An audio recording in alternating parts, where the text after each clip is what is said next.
আসসালামু আলাইকুম ওয়া রাহমাতুল্লাহ। প্রিয় পরীক্ষার্থী বন্ধুরা, তোমাদের সবাইকে স্বাগত জানাচ্ছি আমাদের এইচএসসি বাংলার সহপাঠের অন্যতম একটি গুরুত্বপূর্ণ উপন্যাস। একটাই গুরুত্বপূর্ণ উপন্যাস আছে, সেটা হলো কি দ্য গ্রেট লাল সালু। লাল সালু উপন্যাসের ক্লাসটা আমরা এখনই শুরু করব। ক্লাসের একদম শুরুতে প্রথম কয়েক সেকেন্ড আমি একটু নষ্ট করব, আমি একটু দেখব যে তোমরা ক্লাসটা ঠিকঠাক শুনতে পাচ্ছ কিনা, দেখতে পাচ্ছ কিনা। একটু কমেন্টে প্রথমে জানাবা কে কোথা থেকে দেখতেছো, এইটা কিন্তু অবশ্যই জানাবা। তোমার কলেজের নামটাও নামের সাথে লিখতে পারো, যে ভাইয়া আমি রাজুক কলেজ উত্তরা, বা ভাইয়া আমি কারমাইকেল কলেজ রংপুর, আমি ব্রজমোহন কলেজ, আমি আনন্দমোহন কলেজ ময়মনসিংহ। এরকম তুমি কি করতে পারো, তোমার কলেজের নামটাও কমেন্ট বক্সে ক্লাসের শুরুতেই লিখে দিবা। তাহলে আমরা পরবর্তীতে যখন দেখি কমেন্টগুলো যে আমাদের ক্লাসগুলো কারা করেছে, আমরা কিন্তু তখন তোমাদের সাথে পরিচিত হতে পারি। আজকের ক্লাসে আমরা আলোচনা করব বাংলা সহপাঠের অন্যতম উপন্যাস। একটি উপন্যাস আছে এইচএসসিতে, সেটি হলো লাল সালু উপন্যাস। কিভাবে পড়াবো পুরো ক্লাসটা সেটা আগে দেখিয়ে দেবো। আজকের ক্লাসে আমি শুধু তোমাদেরকে উপন্যাসটার চরিত্রই বিশ্লেষণ করব না, আমি একদম শুরুতে প্রত্যেকটা চরিত্রকে বিশ্লেষণ করব। ওকে, করলাম। তারপরে এখান থেকে তোমাকে আমি সংক্ষিপ্ত প্রশ্নগুলো পড়াইয়ে দিব। এরপরে এখান থেকে আমরা 50টা গুরুত্বপূর্ণ এমসিকিউ সলভ করব। যে 50টা এমসিকিউ সলভ করলে আমাদের পুরো উপন্যাস এবং লেখক পরিচিতি পুরোটা কভার হয়ে যাবে ইনশাল্লাহ। এবং এর পাশাপাশি সংশ্লিষ্ট প্রশ্নগুলো তোমরা পেরে যাবা। তাহলে এখানে আমি তোমাদের কতগুলো এমসিকিউ রেখেছি দেখেছো, এবং সর্বশেষটা হচ্ছে 50 নম্বর এমসিকিউ। এবং তাহলে চলো আমরা ঝটপট শুরু করে দিই একদম শুরু থেকে। আমি একদম শুরুতে তোমার এই উপন্যাসটার মূল ভাবটা আমার নিজের মতো করে 2 মিনিটে বলবো, তারপরে আমরা উপন্যাসে জাম্প করব। এই উপন্যাসটার সময়কাল কখন? দ্বিতীয় বিশ্বযুদ্ধের পরে এই উপন্যাসটি প্রকাশ করা হয়, লেখা হয়। এর আগে কি কি ঘটেছে দেশে দেখো। প্রথম বিশ্বযুদ্ধ ঘটেছে, দ্বিতীয় বিশ্বযুদ্ধ ঘটেছে, তারপর এখানে মনন্তর হয়েছে, তোমার দুর্ভিক্ষ হয়েছে, বিভিন্ন প্রাকৃতিক দুর্যোগ হয়েছে, একের পর এক অর্থনীতিতে ধস নামার মতো ঘটনা সংঘটিত হয়েছে। প্রথম বিশ্বযুদ্ধে আমাদের অনেক ক্ষয়ক্ষতি হয়েছে, পুরো বাংলাদেশের অর্থনীতিতে এইটা ব্যাপকভাবে প্রভাব ফেলেছিল। দ্বিতীয় বিশ্বযুদ্ধের ফলেও সেম। তারপরে তোমার দুর্ভিক্ষ হয়েছে, বিভিন্ন কারণে বাংলাদেশের সিংহভাগ মানুষ গ্রামে বসবাস করত। তো এই গ্রামে বসবাসরত মানুষের যে দুঃখ দুর্দশা, এবং তাদের মাঝে একটা বড় অংশের ধর্মান্ধতা, এবং কিছু সংখ্যক অসাধু ব্যক্তি যারা মানুষের বিশ্বাসকে পুঁজি করে তাদের ধর্ম ব্যবসায় পরিণত করে, এই বিষয়গুলোকে খুব সুন্দর করে চিত্রায়িত করা হয়েছে লাল সালু উপন্যাসে। লাল সালু উপন্যাসে 3টা পরিবারের ঘটনা সবচেয়ে বেশিভাবে আলোকপাত করা হয়েছে আমরা দেখেছি। একটি পরিবার হলো মজিদের নিজের। এই উপন্যাসে মজিদ, যিনি মুদাসসির পীরের মুরিদ বলে নিজেকে দাবি করে, একটি কল্পিত মাজার, যেখানে আদতে কোনো পীর ছিল না, সেখানে কোনো ব্যক্তির কবর ছিল, যেটাকে মাজার দাবি করে পরবর্তীতে মজিদ সেই মাজারের নিজেকে প্রধান খাদেম দাবি করে, বলে আমাকে স্বপ্নলোকে দেখিয়েছে, আমি সেই জন্য এসেছি। এরপরে দ্বিতীয় আরেকটি পরিবার আছে মজিদের পরিবারে। মজিদের 2জন ওয়াইফ হয়। প্রথমে মজিদ বিধবা রহিমাকে বিয়ে করে। রহিমা একজন বন্ধা নারী, এবং রহিমার বয়স যথেষ্ট। তো রহিমার কোনো বাচ্চা না হওয়ার জন্য মজিদের শখ ছিল যে মজিদ রহিমাকে বলে যে বিবি, তোমার জন্য একটা সই আনবার চাই, তোমার মত কি? রহিমা বলে আপনার যা ইচ্ছা। তো এইটা হচ্ছে মজিদের পরিবার। মজিদের শখ ছিল যে একটি অল্প বয়সী মেয়েকে বিয়ে করবে, যে তার সাথে অনেক আহ্লাদ করবে। তো জমিলাকে বিয়ে করে, এবং জমিলাকে যখন বিয়ে করতে যায় তখন জমিলা ভেবেছে যে আমি একটা ছোট্ট মেয়ে, আমি ছোট্ট একটা মেয়ে, বুড়া বেটার সঙ্গে বাবাই দিছে আমায় বিয়ে, একটা গান আছে না? তো জমিলার অবস্থাটা সেম। জমিলা বলতেছে যে আমি তো ভাবছি তানি বুঝি দুলার বাপ, মানে সে মনে হয় জামাইয়ের বাবা হবে, এরকমটা ভেবেছিল জমিলা। এরপরে তাহলে এইটা হচ্ছে মজিদের পরিবার। আমরা মজিদের পরিবার সম্পর্কে বিস্তারিত আলোচনা করব ভিতরে প্রবেশ করার পরে। আরো 2টো পরিবার আছে। আরেকটি পরিবার হলো খালেক ব্যাপারী। খালেক ব্যাপারী হলো মোহাম্মদনগর গ্রামের সবচেয়ে প্রভাবশালী ব্যক্তি। মোহাম্মদনগর গ্রামে তার অনেক বেশি ধান হয়, তার গোলা ভরা ধান, তার বাড়িতে অনেক চাকর বাকর কাজ করে, সবচেয়ে ধনাঢ্য ব্যক্তি মোহাম্মদনগর গ্রামে, এবং সবচেয়ে প্রভাবশালী ব্যক্তি। তো সে খালেক ব্যাপারীর 2জন স্ত্রী সম্পর্কে এবং তার স্ত্রীর বড় ভাই সম্পর্কে আলোচনা করা হয়েছে। তার বড় স্ত্রী হচ্ছে আমিনা বিবি, যার সাথে তার 13 বছর বয়সে বিয়ে হয়েছিল। 13 বছর বয়সের একটি মেয়েকে সে বিয়ে করেছিল, আমিনা বিবিকে। আমিনা বিবি অত্যন্ত সুন্দর দেখতে, এতটাই সুন্দর তার রূপ সম্পর্কে বলা হয়েছে যে তার পা এতটাই কোমল যে তার পা কখনো কাদামাটি তার পাতে ছয়নি, এবং খুবই ভালো ছিল। খালেক ব্যাপারীর সাথে চমৎকার ভালোবাসার সম্পর্ক ছিল। বাট দাম্পত্য জীবনের দীর্ঘ 17 বছরে তাদের কোনো বাচ্চা হয় না। তো বাচ্চা না হওয়ার ফলে একটা পর্যায়ে সে মজিদের যে বিরোধী আরেকজন পীর আছে সেই পীরের পানি পড়া খেতে চায় বাচ্চা হওয়ার জন্য। এইটা মজিদ জানতে পেরে সে রাগান্বিত হয়ে আমিনা বিবি এবং খালেক ব্যাপারীর ভিতরে তালাক করিয়ে দেয়। তারপরে আমরা আরেকটা চরিত্র সম্পর্কে জানবো, যে চরিত্রটার নাম হচ্ছে তানু বিবি। তানু বিবি হচ্ছে খালেক ব্যাপারীর দ্বিতীয় স্ত্রী। তানু বিবি বছর বছর বাচ্চা দেয়, মানে সন্তান জন্ম দেয়, প্রতি বছর বছর সে সন্তান জন্ম দেয়। বাচ্চা দেয় শব্দটা খুবই খারাপ শোনা যায়, বছর বছর বাচ্চা জন্ম দেয়। এবং তানু বিবির একজন বড় ভাই আছে, আমরা সেই বড় ভাই ধলামিয়া সম্পর্কে জানবো, যে ধলামিয়াকে হচ্ছে পানি পড়াতে বলা হয়েছিল আউয়ালপুরের পীরের কাছ থেকে। কিন্তু ধলামিয়া কি করে, সে আউয়ালপুরের পীরের কাছে যাচ্ছিল, বাট মাঝ পথে সে ভয় পেয়ে যায়, ভেবে ফেলে যে মজিদ যদি এটা জেনে ফেলে বা মজিদের হয়তো অলৌকিক ক্ষমতা আছে, তো সেই জন্য সে মজিদের কাছেই যায়। এবং সে রাস্তার ভিতরে একটু ভূতের ভয়ও পেয়েছিল, ভূতের ভয় পেয়ে সে মূলত হচ্ছে মজিদের কাছে যায়। পরবর্তীতে মজিদ এইটা জানার পরে খুবই ক্ষুব্ধ হয়। আমরা খালেক ব্যাপারী সম্পর্কে আরো অনেক কিছু জানবো। খালেক ব্যাপারীর বাড়িতে মক্তব আছে। খালেক ব্যাপারী বলেছিল যে মসজিদের সিংহভাগ সে অর্থায়ন করতে চায়।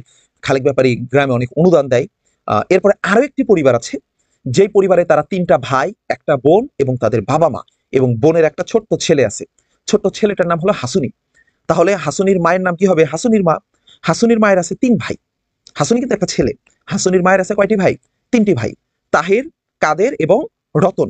এই তাহের, কাদের, রতনের ভিতরে রতন হলো সবচেয়ে ছোট ভাই, যার হচ্ছে কেয়ারা নায়ের মাঝি হওয়ার অনেক বেশি শখ, কেয়ারা নায়ের মাঝি হওয়া। তো এবং তাহের, কাদের হচ্ছে এই উপন্যাসের একদম শুরুতে তারা হচ্ছে ছিপ ফেলে মাছ ধরতেছিল, যখন মতিগঞ্জের সড়কের উপর দিয়ে তোমার আমাদের নাটকীয়ভাবে নিরাক পরা দুপুরে আমাদের মজিদ মোহাম্মদনগর গ্রামে প্রবেশ করতেছিল। তো এই পরিবারটার সাথে অনেক বেশি অন্যায় হয়। এই পরিবারটা 3টা পরিবারের সাথে 3জন ভিকটিম আছে। যেমন মজিদের পরিবারের ভিকটিম হলো সবচেয়ে বড় ভিকটিম জমিলা। জমিলাকে নির্যাতন করা হয়। তারপরে খালেক ব্যাপারীর পরিবারের ভিকটিম আমিনা বিবি। আমিনা বিবিকে 17 বছরের সংসার থেকে তাকে তালাক প্রদান করানো হয়। এবং সর্বশেষ হাসুনির মায়েদের পরিবারের ভিকটিম হলো হাসুনির মায়ের বাবা, মানে হাসুনির নানা তাহের কাদেরের যে বাবা, যাকে বলা হয়েছে ড্যাঙ্গা বুড়ো, মানে অনেক লম্বা উঁচা লম্বা, যথেষ্ট বয়স্ক একজন ব্যক্তি এই ড্যাঙ্গা বুড়ো। তো তাকে হচ্ছে তার নিজের মেয়েকে বাবা মারতেই পারে, মেয়েকে বাবা শাসন করতে পারে না। তার নিজের মেয়েকে কেন সে শাসন করলো, এই জন্য তাকে মেয়ের কাছে ক্ষমা চাইতে হয় ভরা মজলিসে। এবং তাকে হচ্ছে মাজারে 5 পয়সার সিন্নি দিতে বলা হয়। এই যে মাজারে সে 5 পয়সার সিন্নি দিল এবং মেয়ের কাছে ভরা মজলিসে সে ক্ষমা প্রার্থনা করলো, এই জন্য সে মনক্ষুণ্ণ হয়ে তার আত্মমর্যাদায় অনেক বেশি আঘাত লাগে, সে নিরুদ্দেশ হয়ে যায়, সে গ্রাম ছেড়ে পালিয়ে যায় মনের কষ্টে, মনের ক্ষোভে। এই উপন্যাসে মজিদের স্বার্থে আঘাত লাগার মতো আরো 2টো চরিত্র আছে। একজন হচ্ছে আউয়ালপুরের পীর।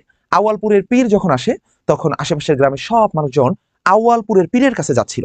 আউয়ালপুরের পীরের সম্পর্কে তথ্য আছে যে আউয়ালপুরের পীরের চোখে একসময় আগুন ঝরতো। তো আউয়ালপুরের পীরের ইউনিয়ন বোর্ডের যে চেয়ারম্যান, সে কিন্তু সভাপতি, ইউনিয়ন বোর্ডের সভাপতি, সে কিন্তু আউয়ালপুরের পীরের মুরিদ। তো এই জন্য মজিদের তার সাথে স্বার্থের আঘাত থাকে, তার ভক্তগুলো ওইদিকে চলে যাচ্ছে। আরেকজন ক্যারেক্টার আছে, সেটা হলো মোদাব্বের মিয়ার ছেলে, যার নাম হলো আক্কাস। আক্কাস কার ছেলে? মোদাব্বের মিয়ার ছেলে। এবং এই আক্কাস যখন স্কুল প্রতিষ্ঠা করতে চায়, তখন মজিদ ভাবে যে গ্রামে যদি স্কুল প্রতিষ্ঠা হয়, ছেলে পেলে সবাই যদি শিক্ষিত হয়ে যায়, তাহলে তো আমি আর ধর্ম ব্যবসা করতে পারবো না, আমি তো সেখানে ধর্মকে পুঁজি করে আমার নিজের মতো ব্যবসা চালাতে পারবো না, তাহলে গ্রামে কোনো স্কুল হতে দেওয়া যাবে না। এগুলো হচ্ছে ইহুদি খ্রিস্টানের ভাষা, ইংরেজি শিক্ষা। এটা ইংরেজি শিক্ষা অর্জন করে আসছে বিশ্ববিদ্যালয় থেকে কে? আক্কাস। এই জন্য মুদাব্বের মিয়ার ছেলে আক্কাস স্কুল প্রতিষ্ঠা এটা করতে দেওয়া যাবে না, গ্রামে একটা মক্তব আছে, এটাই চলবে। আর পাশের গ্রামে তো দাখিল মাদ্রাসা, ইবতেদায়ী মাদ্রাসা আছে, গ্রামে স্কুল প্রতিষ্ঠার কি দরকার? এই যে স্বার্থে আঘাত লাগে, এই জন্য এখানেও বাধা প্রদান করে। এর ভিতরে আরো অনেকগুলো কাহিনী আছে। এখানে অনেকগুলো ব্যক্তি অসুস্থ আছে, যাদের জন্য রহিমা দোয়া করে। এই পুরো উপন্যাসে আমি বলবো প্রধান যদি 5টা ক্যারেক্টার থাকে, তার ভিতরে রহিমা একজন। রহিমা খুবই দয়া মায়া ওলা একজন ব্যক্তি। রহিমা খুবই স্বামী ভক্ত একজন ব্যক্তি, মাজার ভক্ত একজন ব্যক্তি, খোদা ভক্ত একজন ব্যক্তি। এবং পুরো গ্রামের মানুষকে রহিমারই অন্য সংস্করণ বলা হয়েছে। রহিমার যে বিশ্বাস মজিদের প্রতি, এইটাকে ধ্রুব তারার সাথে তুলনা করা হয়েছে, যে মজিদের প্রতি রহিমার বিশ্বাস হচ্ছে ধ্রুব তারার মতো। তো চলো আমরা পুরো উপন্যাসটা ঝটপট খুবই দ্রুত সময়ে আমরা একবার রিভিশন করে ফেলি, তারপরে আমরা টপ 50 এমসিকিউ সলভ করব। আচ্ছা, আমি এইখানে এগুলো দেখাবো না, আমি পরের পেজে যাই। এইটা হচ্ছে আমাদের লাল শালু শব্দের অর্থ কি, এইটা সবাই লেখো। লাল শালু শব্দের অর্থ হলো লাল কাপড় বা চাদর। শালু শব্দের অর্থ কি? চাদর। এই যে দেখো, এই মাজার শরীফ একটা চাদর দিয়ে ঢেকে রাখা হয়েছে, তাহলে এটা কি? এটা হচ্ছে একটি লাল শালু, মানে লাল শালু কাপড় দিয়ে চাদর ঢেকে রাখা হয়। তোমরা দেখবা বিভিন্ন বিরিয়ানির যে হাড়িগুলো রেস্টুরেন্টগুলোতে, ওগুলো কিন্তু লাল শালু কাপড় দিয়ে বেঁধে রাখা হয়। এটা কেন বেঁধে রাখে আমি জানি না, বাট মাজারগুলো এটা ধর্মীয় একটা ভাবগাম্ভীর্যপূর্ণ অবস্থা তৈরি করার জন্য তারা এই লাল শালু কাপড় দিয়ে ঢেকে রাখে। মসজিদ সম্পর্কে আমরা দেখবো, মসজিদ সম্পর্কে গুরুত্বপূর্ণ কথা হলো, মসজিদ হলো এই উপন্যাসের সবচেয়ে মূল চরিত্র, কেন্দ্রীয় চরিত্র। মসজিদের ভিতরে আছে কি? কুসংস্কার, সঠতা, প্রতারণা এবং অন্ধবিশ্বাসের প্রতীকী চরিত্র হলো এই মসজিদ। মসজিদ তার বুদ্ধিমত্তা দিয়ে কি কি করেছে আমি তোমাদের একটু দেখাবো। সে মানুষের ধর্মবিশ্বাস, ভক্তি, আনুগত্য, ইচ্ছা, বাসনা এগুলো সবকিছু নিয়ন্ত্রণ করতে চায়। এবং এবং মসজিদ তোমার মহাবতনগর গ্রামে প্রবেশ করে নিজের প্রতিপত্তি বিস্তার করে মসজিদ, যার মাধ্যমে তার বুদ্ধিমত্তার পরিচয় পাওয়া যায়। মসজিদ কিভাবে প্রবেশ করেছিল? মসজিদ ছিল গারো পাহাড়ে। গারো পাহাড়ে সে দিচ্ছিল আজান। এটা দেখলো একজন বাঙালি অফিসার। সেই বাঙালি ভদ্রলোকের সাথে যখন কথোপকথন বললো, তখন সেই বাঙালি ভদ্রলোক বলতেছে যে আমি দেশে যাই না, আমাদের দেশ মহব্বতনগর গ্রামে, সেখানে আমাদের কি পূর্বপুরুষরা, তাদের কিছু কবর আছে, পূর্বপুরুষদের কিছু কবর আছে। আমরা গত কয়েক পুরুষ ধরে আমরা বাইরে বুড়েই থাকা হয়, চাকরি বাকরি করি, আমরা গ্রামে খুব একটা যাওয়া হয় না। এই যেটা সে শুনলো যে ওই গ্রামে নাকি, আবার ও বাংলা অফিসার এটাও বলছিল গ্রামে ভালোই শস্য টস্য হয়, গ্রামের অবস্থা খুবই ভালো, ওখানে ফসলাদি ভালোই ফলে। তো এইটা শুনে মজিদ ভাবলো, আইডিয়া, আমার ওই গ্রামেই যেতে হবে। ওই গ্রামে গিয়ে ওই গ্রামের ভিতরে আমার একটা নিজের প্রভাব বিস্তার করতে হবে এবং ওই গ্রামে আমি নতুন ব্যবসা শুরু করতে পারবো, মাজার ব্যবসা। তো এখানে আসার পরে আমি তো এই ঘটনাগুলো তোমাদের অলরেডি বলে ফেলছি যে কি কি ঘটেছে। মজিদ অল্প বয়সী মেয়েকে বিয়ে করে, প্রথম বিয়ের পরে দ্বিতীয় বিয়ে। খালিক ব্যাপারে সম্পর্কে একটু বলবো। আমি অলরেডি কিছুটা বলেছি। সে হচ্ছে মহব্বতনগর গ্রামের মাতব্বর রেহান আলী আছে আরেকজন। আবারও বলে দিচ্ছি, মাতব্বর কিন্তু খালিক ব্যাপারে একা না। মাতব্বরকে রেহান আলীও বটে, রেহান আলী নামক একজন মাতব্বরও আছে। তবে সে হচ্ছে সবচেয়ে প্রভাবশালী ব্যক্তি। মাতব্বর হলেও তিনি কিন্তু শান্তিপ্রিয়, ধর্মপ্রাণ এবং নরম মনের মানুষ ছিল। অনেক নরম মনের মানুষ ছিল। সে সবাইকে অনেক সহযোগিতা করত। সে অনেক বেশি ধর্মভীরু ছিল। সে ধর্মকে অনেক বেশি মান্য করত, ধর্মীয় বিষয়গুলোকে। গ্রামের সকল উৎসব সবকিছু তার নির্দেশেই ঘটে থাকে। এরপরে যদি দেখো, তার স্ত্রী হলো দুজন। মজিদের নির্দেশে 17 বছরের দাম্পত্য জীবন সে ত্যাগ করে। অলরেডি বলে ফেলছি না কাকে? আমিনা বিবিকে। আমিনা বিবির সাথে তার বিয়ে হয়েছিল। আমিনা বিবির বয়স যখন 13 বছর, এই 13 বছরের একটা মেয়েকে সে বিয়ে করে 17 বছর সংসার করেছে। তাদের ভিতরে চমৎকার সম্পর্ক। এই সম্পর্কটাকে ভেঙে দিয়েছে খারাপ মজিদ। মজিদ দেখে আমি সুখে থাকবো না, তুমি সুখে থাকবা। আচ্ছা, এরপরে আসো। উপন্যাসে খালিক ব্যাপারী হলো ভূস্বামী এবং সামাজিক নেতৃত্বশীল একটি চরিত্র। মজিদ সম্পর্কে যদি আমরা আরো দেখি, যে মজিদ বলেছিল কি, মজিদ যখন যখন আমিনা বিবি যখন তোমার ইয়েকে গ্রহণ করে, পানি আনতে পাঠাই, মসজিদের কাছে গিয়ে বলেছিল, মসজিদ না, খালিক ব্যাপারীর কাছে এসে বলেছিল যে ব্যাপারী সাহেব, আমার তো মা হওয়ার খুব ইচ্ছা, এত বছরের আমাদের সংসার। মানে সে তানবীকে দেখে তার জেলাস হয় যে আমার সতীনের ঘরে বছর বছর নতুন নতুন বাচ্চা পয়দা হয়, আর আমার কোনো বাচ্চা নাই, আমি ইতিম, তো এটা খারাপ লাগবে না? সে বলছে যে আপনি একটা কাজ করেন না, শুনছি সবার লোক মুখে যে আওয়ালপুরের পীরের পানি খাইলে নাকি বাচ্চা হয়, একটু আমার পানি পড়া এনে দেন। তখন সে কি করলো, সে ধলামিয়াকে যখন পানি আনতে পাঠাইলো এবং সে মজিদকে বলে দিল, মজিদ যখন এটা জেনে গেল, তখন মজিদ কিন্তু আর বলে নাই যে আমি ধলামিয়ার থেকে শুনছি। আহ মজিদ বলতেছে যে মানে সে সবকিছুই জানে আর কি, তার কাছে সব উপর থেকে ইলহাম আসে, এরকম একটা ভাব ধরছে। এরপরে সে বলতেছে, আরে হুজুর, মন খারাপ করবেন না, আহা আহা, মনে কিছু নিবেন না, মেয়ে মানুষ, হ্যাঁ মেয়ে মানুষের মন, তারা একটু চাইছে, এই জন্য এনে দিছি। আচ্ছা, এরপরে খালিক ব্যাপারী মহব্বতনগরের একজন জোরদার। জোরদার শব্দের অর্থ কি এখানে আমি দিয়ে দিয়েছি, তোমরা দেখবা, যে হচ্ছে জমিদারের কাছ থেকে রায়তি সত্ত্বে পাওয়া চাষের জমির মালিক হয়। মহব্বতনগরের খালিক ব্যাপারীর একটি মক্তব ছিল, যে মক্তবে কি পড়াইতো?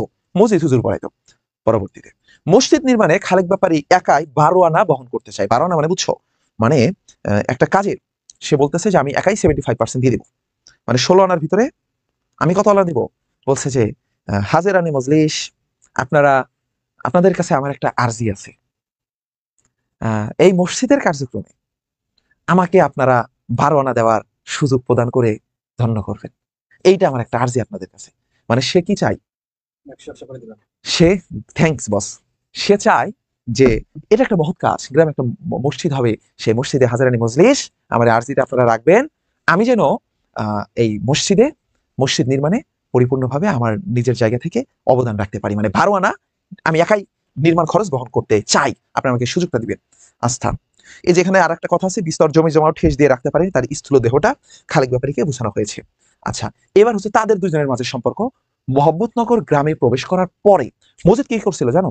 মজিদ যখন বাঙালি অফিসারের থেকে শুনলো যে আপনার তার গ্রাম আছে এরকম ভালো শস্যাদি হয়, সে মজিদ হেঁটে হেঁটে যাচ্ছে, হেঁটে হেঁটে মতিগঞ্জের সড়কে গেছে। কোন সড়ক? আমি স্লাইডের বাইরে যা বলবো তাই নোট করতে হবে। কথা বুঝছো তো? কারণ স্লাইডের বাইরে যে লাইনগুলো বলবো সেই লাইনগুলো হচ্ছে আমি এর আগে একটা দুইটা না, আমার মনে হয় এই টপিকের উপর আমি যে এত এত ব্যাচকে মানে অফলাইনে তো ব্যাচ পড়াই, কতবার একটা টপিকের উপর ক্লাস নিতে নিতে নিতে নিতে যে হ্যাঁ এই কয়টা লাইনই পরীক্ষায় আসে, এগুলো মাথায় সেট হয়ে যায়। তো এই স্লাইডের বাইরে মুখ দিয়ে যে কয়টা বলবো সেই কয়টা নোট করে ফেলতে হবে, সেই কয়টা পরীক্ষায় আসবে। তাহলে মজিদ মোহাম্মদনগর গ্রামে প্রবেশের পূর্বে কোথাতে প্রবেশ করতেছিল? প্রবেশের শুরুতে মতিগঞ্জের সড়কের উপর গিয়ে মোনাজাতের ভঙ্গিতে দাঁড়ায়। ভণ্ড বাবা কোথাকার। এইটা আবার দেখে কি? আমার একটা টুপি থাকলে বেটার হইতো, আমি দেখাই দিতে পারতাম। এটা দেখেছে হচ্ছে তাহের কাদের। তাহের কাদের তখন মাছ ধরে যাচ্ছিল, বলে লোকটাকে ডা আস বাড়ি কোন হানে। তারা তাদের মতো চলে গেছে। সে গ্রামে প্রবেশ করছে, গ্রামে প্রবেশ করে জঙ্গল খুঁজে বের করছে। জঙ্গল খুঁজে বের করে গ্রামের লোকজনদেরকে বকাবকি করতেছে, আপনারা জাহেল, বেলেম, আনপার, এই তিনটা শব্দই তোমরা লিখবা। আমি যে তিনটা ওয়ার্ড বলছি তিনটা ওয়ার্ডই লিখবে, এই তিনটাই পরীক্ষায় আসে। যে মজিদ গ্রামবাসীকে কি কি বলে ভৎসনা করতেছিল, গ্রামবাসী গ্রামের সব মুরব্বীদের বলতেছিল আপনার জাহেল, এটা আরবি শব্দ, এর মানে হচ্ছে অজ্ঞ মূর্খ। বেলেম, এটার মানে মূর্খ, এটা ফার্সি শব্দ। তারপরে আনপার, না আপনার কোনো পড়াশোনাই করেন নাই, এটা মানেও কি সেম, আপনারা সবাই মূর্খ। এত বড় একজন কামেল পীরের মাজার এমন করে ফালি রাখছেন। এখন গ্রামের মুরব্বীরা বলতেছে কই, আমরা তো বাপ চাচার মুখে শুনি নাই আমাদের গ্রামে মাজার আছে। বলে যে মজিদ তখন খেপে চাই, হ্যাঁ জঙ্গলের ভিতরে এভাবে ফালে রাখতে। গ্রামের একজন সে বলে কি না, মুদাসের না মুদাব্বের কি এরকম আর কি ভাঙ্গে ভাঙ্গে বলতে থাকে। তখন সে বলে যে না, তেনার নাম হযরত পীরে কামেল মুদাসের, তিনি আমার স্বপ্ন আলোকে এসেছিলেন, স্বপ্নে এসে বলেছেন যে তার মাজারটা এইভাবে ওখানে অবহেলায় পড়ে আছে, তাই আমি এখানে এসেছি। আমার বাড়িতে গাই গরু আছে, স্ত্রী সন্তান আছে, সবকিছু ত্যাগ করে শুধু হযরত পীরে কামেল মুদাসসিরের এই মাজারের জন্য, হযরতের জন্য আমি এসেছি। উনি বিরাট বড় পীর ছিলেন। গ্রামবাসীরা সবাই তাড়াহুড়া করে এটা পরিষ্কার পরিচ্ছন্ন করে। তখন এই গ্রামের সবচেয়ে বড় মাতব্বরকে খালেক ব্যাপারী, সে এসে কি বলে, বলে যে সে তার বাড়িতে মসজিদকে আশ্রয় দেয়, মসজিদকে থাকতে দেয়, মসজিদকে জমি দেয়, চাষের জমি দেয়, মসজিদকে বিয়ে করায় দেয়, বহুত কিছু করে দেয়। আসো, মজিদ এবং খালেক ব্যাপারী তাহলে মোহাম্মদনগর গ্রামে প্রবেশ করে খালেক ব্যাপারীর বাড়িতে মজিদ আশ্রয় গ্রহণ করে।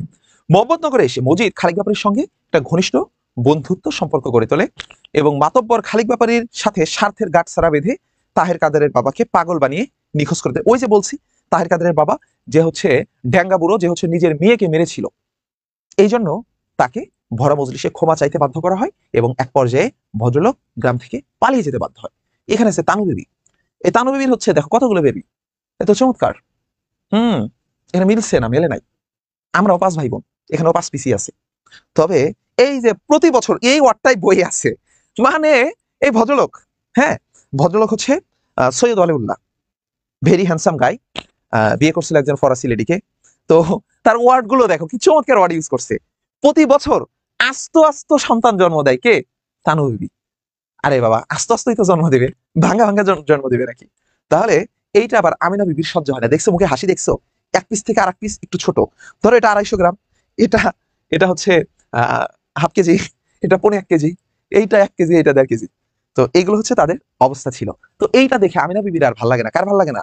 আমিনা বিবির ভালো লাগে না। আমিনা বিবি খালেক ব্যাপারীর কাছে, আমিনা বিবি কিন্তু বড় স্ত্রী, 17 বছরের সংসার, এখনো কোনো বাচ্চা হয় না। আর ছোট স্ত্রীর নাম কি? ছোট স্ত্রীর নাম হচ্ছে তোমার কি, তানু বিবি। তানু বিবির যেহেতু আস্তে আস্তে বাচ্চা হয় বছর বছর, তাই তানু বিবি এসে তার কাছে মানে খুব আর্জি জানায় যে আমার কেন বাচ্চা হচ্ছে না, এটা নিয়ে তার অনেক দুঃখ কষ্ট। আসো, এরপরে আমিনা বিবি খালেক ব্যাপারীর প্রথম পক্ষের বিবি। তিনি 13 বছর বয়সে বিয়ে হয়, বর্তমান বয়স 30। সতীন হচ্ছে তানু বিবি। আউয়ালপুরের পীরের পানি পড়া আনতে বলেছিল, এই যে পানি এনে বলেছিল যে স্বামী গো তুমি আমায় পানি পড়া এনে দাও, আমি মা হতে চাই। তখন সন্তান কামনায় তাকে পানি পড়া এনে দিতে শেষ পর্যন্ত ভদ্রলোক চিন্তায় পড়ে যায়, আয় হায় আমার বন্ধু মজিদ, আমি মজিদকে ফেলে রেখে আমি পানি পড়া আনবো আরেক ভদ্রলোকের, এইটা তো মজিদ শুনলে রাগ করবে। আচ্ছা, তারপরে সে শেষ পর্যন্ত রাজি হয়ে যায়, কারণ স্ত্রীকে অনেক ভালোবাসে। তোমরা কি স্ত্রীকে ভালোবাসো? আমার একটা স্ত্রী আছে, ওইটা হচ্ছে 700 টাকা দিয়ে কিনছি, অনেক পাতলা। তবে দোকানের ইস্ত্রিগুলো আরো ভালো। হ্যাঁ, যে ইস্ত্রি দিয়ে হচ্ছে তোমার অনেক ভারী হয়তো, ওগুলো দিয়ে কাপড় আয়রন করলে সুন্দর হয়। আমার যে ইস্ত্রি আছে ওইটা হচ্ছে পাতলা ভীষণের, আর 700-800 টাকা দিয়ে। ওইটা অনেক সময় লাগে ইস্ত্রি করতে। আয়রন আয়রন, এই ইস্ত্রি না। আচ্ছা আসো। তো 17 বছরে আমিনা বিবি স্বামীর সাথে সংসার করার পর তালাকপ্রাপ্ত হয়। খালেক ব্যাপারী মজিদের কথা মতো আমিনা বিবিকে তালাক দেয়। তোমাদের যাদের এই স্ত্রী নাই, তোমরা কিন্তু 700-800 টাকা দামের একটা স্ত্রী কিনে ওটাও বুকের ভিতর নিয়ে ঘুমাতে পারো শীতকালে। এই স্ত্রীর কিন্তু অনেক লাভ আছে, এটার অনেক তাপ তৈরি হয়, অনেক হিট আছে। এটা দেখবা অনেক ওম। হ্যাঁ, তুমি বাইরে থেকে আসছো, এবার বাকিরা কি বলে, মিঙ্গেলরা বলে যে স্ত্রীকে জড়ায় ধরে একটু ঘুমায় থাকো, দেখবা আহ অনেক শান্তি লাগবে। তো তোমরা কি করবা, স্ত্রীকে এনে কম্বলে একটুখানি ডলা দিয়ে দিবা, কাঁথাতে একটু ডলা দিয়ে দিবা, গরম হবে, তারপরে ওটা জড়ায় ধরে থাকবা শীতকাল। চমৎকার। আসো, শ্বশুর বাড়ির এই লাইনটা খুব গুরুত্বপূর্ণ। শ্বশুর বাড়ির এই ইতিমরা, ইতিমরা, তোমরা যারা ইতিম আছো, তোমাদের জন্য কিন্তু এটা চমৎকার একটা পরামর্শ, এটাকে কাজে লাগাবা। শ্বশুর বাড়ির খোতা মুখ তাল গাছটি দেখে আমিনার কান্না আসতো। এটা কিন্তু খুবই গুরুত্বপূর্ণ একটা লাইন, শ্বশুর বাড়ির খোতা মুখ। এই জন্য এটা এখানে আমি দিয়ে দিয়েছি, বাকিগুলো গল্পে গল্পে বলে দিয়েছি। আমিনা বিবি কিন্তু তালাক দিয়েছিল, তাই না? আচ্ছা, খালেক ব্যাপারীর বউ আমিনার পেটে কত বেরিয়ে আছে? 7-এর অধিক বেরিয়ে আছে, 7-এর অধিক বেরিয়ে আছে। আমিনা বিবি ধলা মিয়াকে দিয়ে পানি পড়া আনতে বলে। আমিনা বিবি পালকিতে চড়ে মসজিদের মাজারে গিয়েছিল। মসজিদ বলেছিল যে মাজারে আসতে হবে, তারপরে কোরআন খতম দিতে হবে, মাজারের চতুর্দিকে পাক দিতে হবে, তাহলে কি হবে তোমার দেখা যাবে যে তার পেটে কত বেরিয়ে আছে। সে বেশ কিছু রুলস বলে দেয়। তো সেখানে কি করে গিয়েছিল? পালকিতে চড়ে মাজারে গিয়েছিল, পালকিতে চড়ে। আমি কিন্তু আজকের ক্লাসের এই পুরো ক্লাসের স্লাইডটা যারা ফেসবুকে লাইভ দেখতেছো প্রত্যেককে দেবো। বাট স্লাইড পাওয়ার নিয়ম জানো তো তোমরা? এই ক্লাসটা যে তুমি শেয়ার করছো ফেসবুকে টাইম লাইনে, এটা জাস্ট শেয়ার করছো টাইম লাইনে, এই স্ক্রিনশটটা আমাদের ফেসবুক পেজের ইনবক্সে দিয়ে দিবা যে তুমি ক্লাসটা শেয়ার করেছো। তাহলে কি হবে, তোমাকে দিয়ে দেওয়া হবে। শেয়ার করতে হবে কিন্তু, যারা যারা শেয়ার করবা তারা প্রত্যেকের ইনবক্সে এই পুরো ক্লাসের স্লাইড এবং তোমার এমসিকিউ গুলো সবকিছু দিয়ে দেওয়া হবে। আসো, এবং সেমুখ আমিনা বিবি ধলামিয়া খেতে যে পানি আনতে পাঠায়, এবং সে হচ্ছে কি করেছিল, এটা যখন জানতে পারে, মাঝের ঘটনাটা অলরেডি বলেছি, মজিদ জেনে খুবই মনক্ষুণ্ণ হয়। তার প্রতিদ্বন্দ্বী পীরের কাছ থেকে পানি পড়ানোর জন্য সে মুখ ফ্যাকাশে রক্তশূন্য, এবং সে মুখে দুনিয়ার ছায়া নেই, এখানে আমিনা বিবিকে বোঝানো হয়েছে। এগুলো আমি পড়াবো না। আচ্ছা আচ্ছা, এই লাইনটা একটু দেখিও যদি চরিত্র সম্পর্কে আসে। কার পা অনেক সাদা, মসৃণ পা, যে পা কখনো রোদ পানি কিংবা পথের কাদামাটি যেন কখনো স্পর্শ করেনি। আমি যখন এই ছবিটা দিয়েছিলাম যে এখানে তার পাটাকে সাদা রেখেছিলাম, তো তখন আমারে একজন আমাকে কমেন্ট করেছিল আমার এই স্লাইডটা পেয়ে, যে ভাইয়া আমিনা বিবি তো হয়তো পর্দা করতো, আপনি তার পা সাদা এটা দেখালেন কেন, পা মোজা পরাই দিতেন। বাট এটা আমি এই জন্য মানে এটা তো এআই দিয়ে বানানো ছবি, পায়ে মোজা পরিয়ে দেয়নি এই জন্য যে তার পা যে সাদা এটা দেখাইতে হবে। হ্যাঁ, এবং এটা এটা এটা কেন আসলো বলো তো? তার স্ত্রীর পা সাদা হবে না কালো হবে এটা সে জানবে। এটা আসছে এই জন্য। মজিদ দা বাটপার, দা ধর্ম ব্যবসায়ী, লুচ্চা, শঠতা, তারপর হচ্ছে তোমার বদ মেজাজি, রাগী, অভাগা, অপদার্থ, বেদব, এই মজিদ সব নারীদের দিকে কোন নজর দিত। হাসুনির মা এর স্বামীর ঘর না করে বাবার বাড়ি চলে আসছে, এই হাসুনির মায়ের কোমরের দিকে চেয়ে থাকতো যখন সে ধান বানতো। হ্যাঁ, ধান বান্নার সময় কি করতো, মজিদ গিয়ে ওই চেয়ে থাকতো কোমরের দিকে। তারপরে সে তার ক্রাশ, এই ক্রাশকে সে হচ্ছে বেগুনি রঙের পাড়ের শাড়ি গিফট করে, বেগুনি পাড়ের শাড়ি গিফট করে, বেগুনি রঙের পাড়ের শাড়ি গিফট করে। এবং এই ক্রাশকে যখন তার বাবা ধরে পিটায় তখন বলে আমার ক্রাশের গায়ে হাত দিয়েছে। সেম ভাবে আমিনা বিবির দিকেও সে লোলুপ দৃষ্টিতে তাকিয়েছিল। এই জন্য আমিনা বিবির এই পা বা পরবর্তীতে এই চরিত্রগুলো সম্পর্কে বর্ণনা করা হয়েছে। চরিত্রগুলো এমনি বর্ণনা করেছে তার পা সম্পর্কে, বাট আমিনা, এইটা হচ্ছে আওয়ালপুরের পীর, এর চোখে একসময় আগুন ছিল। হ্যাঁ, এ কি করতেছে, গাছে উঠে বসে থাকতো। দেখো, একসময় তার চোখে আগুন ছিল, সে গাছে উঠে বসে থাকে, এবং তার মুরিদদের ধারণা যে পীর হলো সূর্যকে নিয়ন্ত্রণ করতে পারে। পীর কি করতে পারে, সূর্যকে নিয়ন্ত্রণ করতে পারে। এরপরে আসো এই চরিত্রের আমার কাছে সবচেয়ে পছন্দের চরিত্র, এই পুরো উপন্যাসের সবচেয়ে পছন্দের চরিত্র, মানে আমাদের মায়েদের মতো। আমাদের বাঙালি মায়েরা যেমন অনেক সহজ সরল হয়, অনেক ধর্মভীরু হয়, স্বামী ভক্ত হয়। হ্যাঁ, স্বামী ভক্ত, ধর্মভীরু, আল্লাহ ভীরু, নমনীয়। কিন্তু একসময় সে কি করতে জানো, ঢপাস ঢপাস করে মাটিতে হাঁটতো। তখন মজিদ বলছে, বিবি অমন করিয়া হাঁটতে নাই, মাটি গোস্সা করে। কি বলছে, অমন করিয়া হাঁটতে নাই, মাটি গোস্সা করে। এইটা না শুনিয়া রহিমা বিবি তো স্বামীর খুব ভক্ত, স্বামী যা বলে তাই কি দেব বাক্য, সেটাকে সে মেনে নেয়। মোহাম্মদনগর গ্রামের মেয়ে সে, এবং মজিদের প্রথম স্ত্রী, এটা তো আমরা বলেইছি। এরপরে স্বামীর একান্ত অনুগত এবং স্বামীর গৌরবে গর্বিত সে, লম্বা চওড়া তার শারীরিক শক্তি সম্পন্ন একজন ব্যক্তি, সে অনেক অনেক ধান তার কাঁধে করে কোলে করে সে বয়ে থাকে। লেখকের মতে রহিমা হচ্ছে ঠান্ডা ভীতু মানুষ। এই লাইনটা খুবই গুরুত্বপূর্ণ। 10 কথায় রা নেই রক্তে রাগ নেই, তোমরা সবাই লিখবা 10 কথায় রা নেই রক্তে রাগ নেই। এই চরিত্রটা কে? 10 কথায় রা নেই রক্তে রাগ নেই, 10 কথায় রা নেই রক্তে রাগ নেই, চরিত্রটা হচ্ছে রহিমা। এরপরে তার মন স্বামীর তুলনায় বিপরীতমুখী, খোদাকে সে ভয় পায়, মাজারকে সে ভয় পায়। আর তার স্বামী কেমন? তার স্বামী হচ্ছে বাটপার, ও তো খোদায় ভয় পায় না, সুন্দর করে কোরআন তেলাওয়াত করে। তোমরা দেখবা, তোমরা এরপর একটা মুভি আছে দেখবা। আমি মজিদের মতো পারবো না, আমার মতো বলি অল্প একটু। أعوذ بالله من الشيطان الرجيم بسم الله الرحمن الرحيم ياسين والقرآن الحكيم إنك لمن المرسلين على صراط মুস্তাকিম। সাদাকাল্লাহুল আযীম। মজিদ চমৎকার করে কোরআন তেলাওয়াত করে। মজিদের কোরআন তেলাওয়াত শুনে সবাই মুগ্ধ হয়ে যায়। মজিদ জিকির করে। তারপরে মজিদ হচ্ছে গ্রামের, মানে মজিদরে দেখে ওরা দেখে মনে হয় জান্নাত থেকে পালায় আসছে ফেরেশতা। কিন্তু জান্নাত থেকে তো আরেকটা জিনিসও পালায় আসছিল, হচ্ছে সেইটা। জান্নাত থেকে আরেকটা কে পালায় আসছিল? ইবলিস। ইবলিস একসময় জান্নাতে থাকতো না, ও ছিল, চরিত্রটা ছিল এমন, বাট চমৎকার কোরআন তেলাওয়াত করতো। তো তোমার এই জায়গাটিতে সে তার স্বামীকে খুবই খুবই খুবই ভক্তি করত।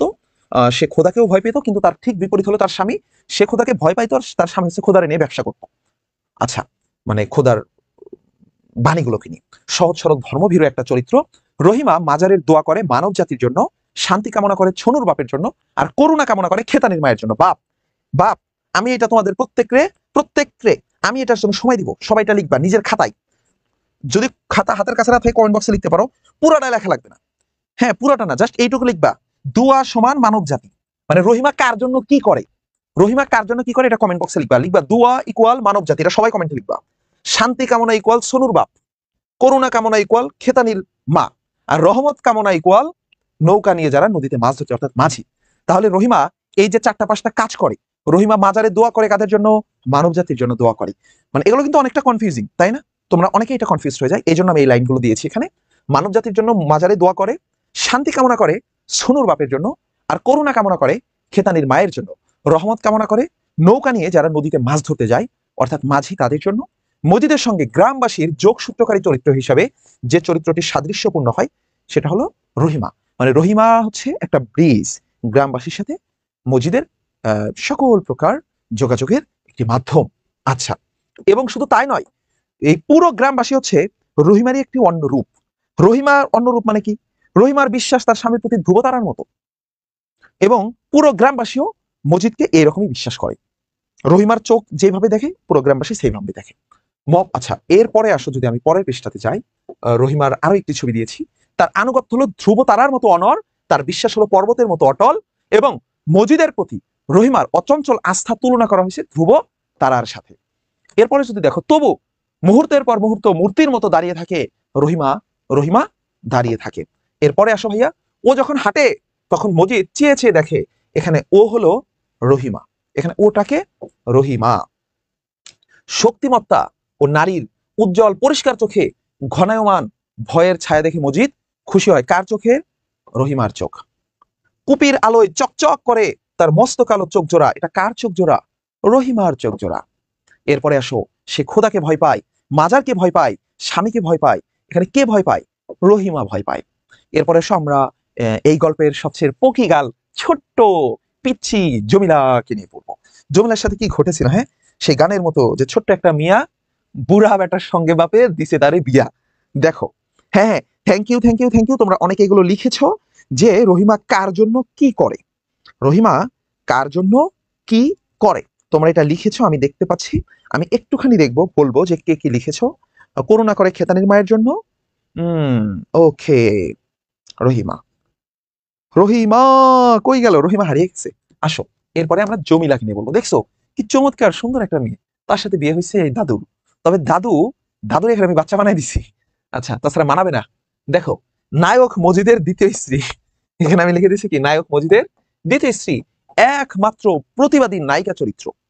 এই উপন্যাসে কোনো মেয়ে প্রতিবাদী নাই, জমিলা শুধু প্রতিবাদী। ছেলে আছে প্রতিবাদী, কে বলতো?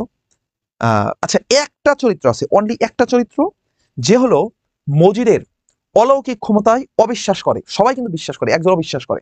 একটা চরিত্র, সেটা তোমরা কমেন্ট বক্সে লিখো। সেটা কিন্তু জমিলা না, আগে বলে ফেলছি, জমিলা না।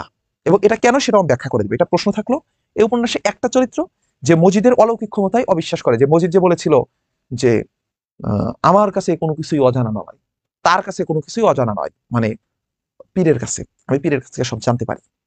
কোন একটা পরিবার সম্পর্কে বলেছিল, সেই পরিবারের একজন পুরুষ ছিল, যে হচ্ছে কি মজিদের এই পুরো উপন্যাসে একটাই চরিত্র যে তার অলৌকিক ক্ষমতায় অবিশ্বাস করে। আচ্ছা, প্রথম দেখায় মজিদকে দুলার বাপ মনে করে। মজিদের আচরণ তার ভালো লাগে না। জিকিরের সময় সে বাড়ির বাইরে চলে আসায় সবাই তার দিকে চেয়ে থাকে। মজিদ তাকে ঝি সম্বোধন করে তাড়িয়ে দেয়। মজিদের ধারণা তাকে জিনে আছর করেছে, তাই তাকে মাজারের সাথে বেঁধে রাখা হয়। মাজারের সাথে তাকে কি করা হয়? বেঁধে রাখা হয়। এরপরে শেষে আমরা দেখবো হাসুনির মার চরিত্র। হাসুনির মা হচ্ছে তাহের কাদের রতনের বোন, এবং এইটা হলো ছোট্ট হাসুনি, একটা নাদুস নুদুস একটা ছেলে। হাসুনি কিন্তু একটা ছেলে। হ্যাঁ, হাসুনির মাকে কি করা হয়েছে? তোমার বেগুনি রঙের পাড়ের একটি শাড়ি উপহার করে মজিদ। স্বামীর মৃত্যুর পর বাবার বাড়িতে থাকে, তার নিকা করতে আপত্তি। তাকে যখন রহিমা বলছিল যে তুই নিকা করিস না কেন, স্বামী ছাড়া আছিস কেমনে, তো নিকা করতে হবি না, বলে বুবু আহ মানে শ্বশুর বাড়ির মানুষজন সম্পর্কে বলেছিল যে তুই শ্বশুর বাড়ি যাস না। বলে তারা তো মানুষই না, তারা মানুষই না, মানে তারা অমানুষের মতো, এরকমটা বলেছিল। মানে সে আর বিয়ে করতে চায় না, তার নিকা করতে আপত্তি। শ্বশুর বাড়িতে সে যেতে চায় না, তার ভাষায় তারা মনুষ্যী না। এবং ঝড় এলে সে হইচই করার পর, তার ভিতরে একটা বাচ্চা মেয়ে আছে, সে নিজেই কিন্তু একটা মা, কিন্তু মা হলে কি হবে, তার ভিতরে এখনো সেই ছোটবেলার বাচ্চা মেয়েটা রয়ে গেছে। সে ঝড় এলে অনেক হইচই করে, হইচই করাটা তার অভ্যাস। বাড়ি বাড়ি ধান বানার কাজ করে। হাসুনির মায়ের পেশা ছিল ধান বানা। যখন মজিদের বাড়িতে বানতে যায়, মজিদ তার কোমরের দিকে চেয়ে থাকে খারাপ দৃষ্টিতে। ড্যাঙ্গা বুড়ো, এই ড্যাঙ্গা বুড়োর হাতে মার খেয়ে হাসুনির মা কার বাড়ি গিয়েছিল? মজিদের বাড়ি গিয়েছিল, মূলত রহিমার কাছে বলতে যে তেনারে কোয়েন আমার মৌতের লেগে যেন দোয়া করে। মানে কাকে? মজিদ সাহেবকে বলবেন যে আমি যেন মারা যাই দ্রুত, আমার জন্য যেন একটু দোয়া করে, কারণ আমি বেঁচে থাকতে চাই না, এই দুনিয়াটা খুবই খারাপ, আমার বাবা আমার ধরে ইচ্ছা মতো বানাইছে, আজকে এমন পিটান পিটাইছে। তাহলে কেন পিটাইছে? ওই যে তানি বুঝি ভাবছেন যে আমি ঘরের কথা এসে আপনাদের বাড়ি বলে বেড়াই। ঘরে কি ঘটছিল, কি ঘটছিল একটু পরে আমি বলবো। এরপরে আসো, ওনারে কন আমার মৌতের জন্য জানি দোয়া করে, এটা উক্তিটি হাসুনির মার। এরপরে দেখো, হাসুনির মা মজিদের কাছে মৌতের দোয়া চায়। বুড়ো হাসুনির মাকে প্রহার করে, ঘরের কথা বাইরে মজিদকে বলায়। এবং হাসুনির মাকে দেখে তাহের কাদেরের বৃদ্ধ বাবার মেজাজ গরম হয়ে যায়। এবং মজিদের দৃষ্টিতে মোহাম্মদনগরের হাসুনির মায়ের বাপকে দোজকের লেলিহান শিখা স্পর্শ করেছে, দোজকের লেলিহান শিখা স্পর্শ করেছে। এবং হাসুনির মাকে দেখে অন্ধকারে মজিদের চোখ চকচক করে। মজিদের দেওয়া হাসুনির মায়ের শাড়িটির রং ছিল কি? পাড়টা ছিল বেগুনি রঙের পাড়। আচ্ছা, এরপরে আসো, হাসুনির মা সম্পর্কে আরেকটু দেখি। এগুলো আমরা পড়ে ফেলছি, তাই না? রহিমা হচ্ছে তার এই মোটা তাজা ছেলেটাকে পুষিয়ে নিতে চাই। পুষিয়ে নেওয়া মানে বোঝো, মানে অ্যাডপ্ট করতে চাই। আমাদের সমাজে তো এখন অ্যাডপ্ট এই শব্দগুলো বলা হয়। কোন কোন এলাকায় এটাকে বলা হয় পুষুই না, পুষুই না। তারপরে এখানে বলেছে কি পুষ্যি, মানে অ্যাডপ্ট করা, মানে সন্তানটাকে নিয়ে নেওয়া। তাহের কাদের হচ্ছে হাসুনির মায়ের ভাই, তাদের বুড়ো বাবা বুড়ি মাকে এই যে এই ঘটনাটাই বলতে চাইছিলাম, যে তাহের কাদের বাবা মায়ের এক সময় ঝগড়া হয়, পারিবারিক বিবাদ। সেই পারিবারিক বিবাদে তারা নিজেদের ভিতরে কিছু নোংরা কথা কথোপকথন করে। এই নোংরা কথোপকথন গুলো মজিদ আবার ওই বাড়ির পাশ দিয়ে হেঁটে যাচ্ছিল, সে দাঁড়িয়ে থেকে এটা শুনতে পায়। শুনতে পায়, পরে একদিন ধরে ধরে বলে, কিমিয়া তোমার বিবি এসব কি বলে বেলায়? কি হাসানি? বলে আপনি জানলেন কেমনে? আমার বিবি কি বলে? আমার বিবি আমার দুইটা গালি দিছে, আপনি জানলেন কেমনে? বলে মনে রাখিও, তেনার কাছে কোনো কিছুই গোপন থাকে না। মানে ও বুঝাতে চাচ্ছে আধ্যাত্মিক ভাবে জানতে পারছে ও এখানে কি অপরাধটা করলো। ও বলতো রাস্তাতে হেঁটে যাইতে সময় শুনছি, এটা বললো না, ভাব নিল। এই ভাব নেওয়াটাই কাল হয়ে দাঁড়ায়। পরে ও ভাবে, বুড়া ভাবে যে আচ্ছা ঠিক আছে, এটা নিশ্চয় আমার মেয়ের কাজ, তুই আর কি আধ্যাত্মিক ভাবে জানবি? আমার মেয়ে তোর বাড়িতে ধান বানতে যায়, তোর বউয়ের সাথে গল্প করে বলছে, তোর বউ তোরে বলছে, এখান থেকে কি করছো, সুন্দর করে মেরে দিছো কাহিনীটা। আচ্ছা, বাড়িতে গিয়া ইচ্ছা মতো মারে নিজের মেয়েকে, যে তুই ঘরের কথা বাইরের লোকরে বলে বেড়াস, তোর মা আমারে কি বলছে না বলছে, এইটা নিয়ে পরবর্তীতে একটু ঝামেলা হয়। তো এখানে এই যে এরা বুদ্ধি বিবেচনা থাকলেও এরা এই তাহের কাদের কিন্তু স্বার্থের ঘুরে ঢাকা। রতন হলো তাহের কাদেরের কনিষ্ঠ ভাই।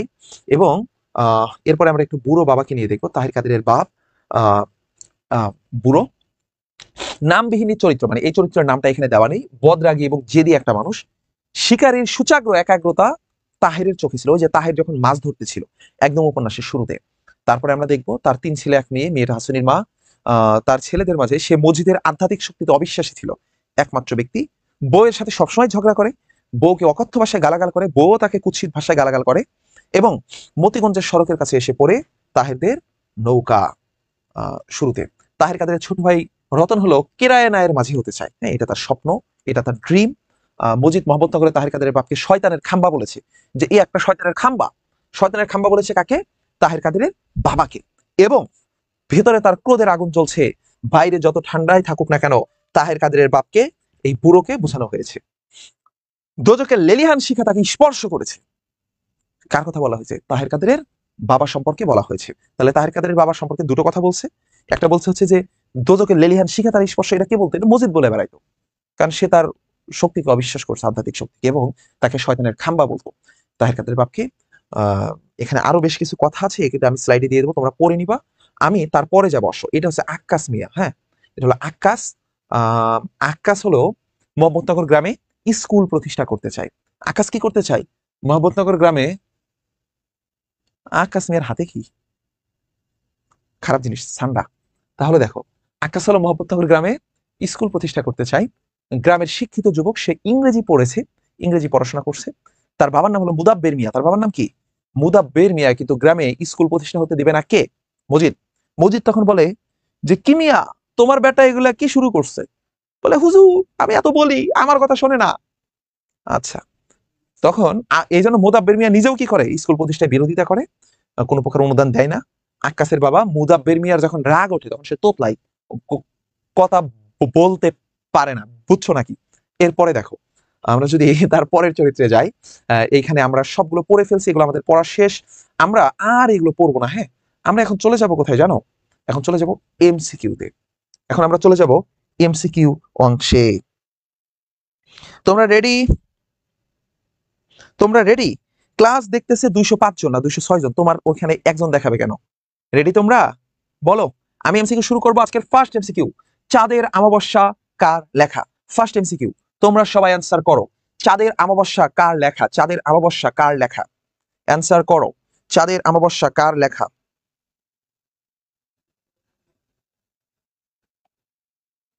হ্যাঁ, আকাশ রে নাকি আমার মতো লাগতেছে, দুষ্ট কোথাকার। বলো। চাঁদের অমাবস্যা, এই আমি কিন্তু সুন্দর করে ব্যাখ্যা করে দিব। আমি কিন্তু সুন্দর করে ব্যাখ্যা করে দিব, ওকে?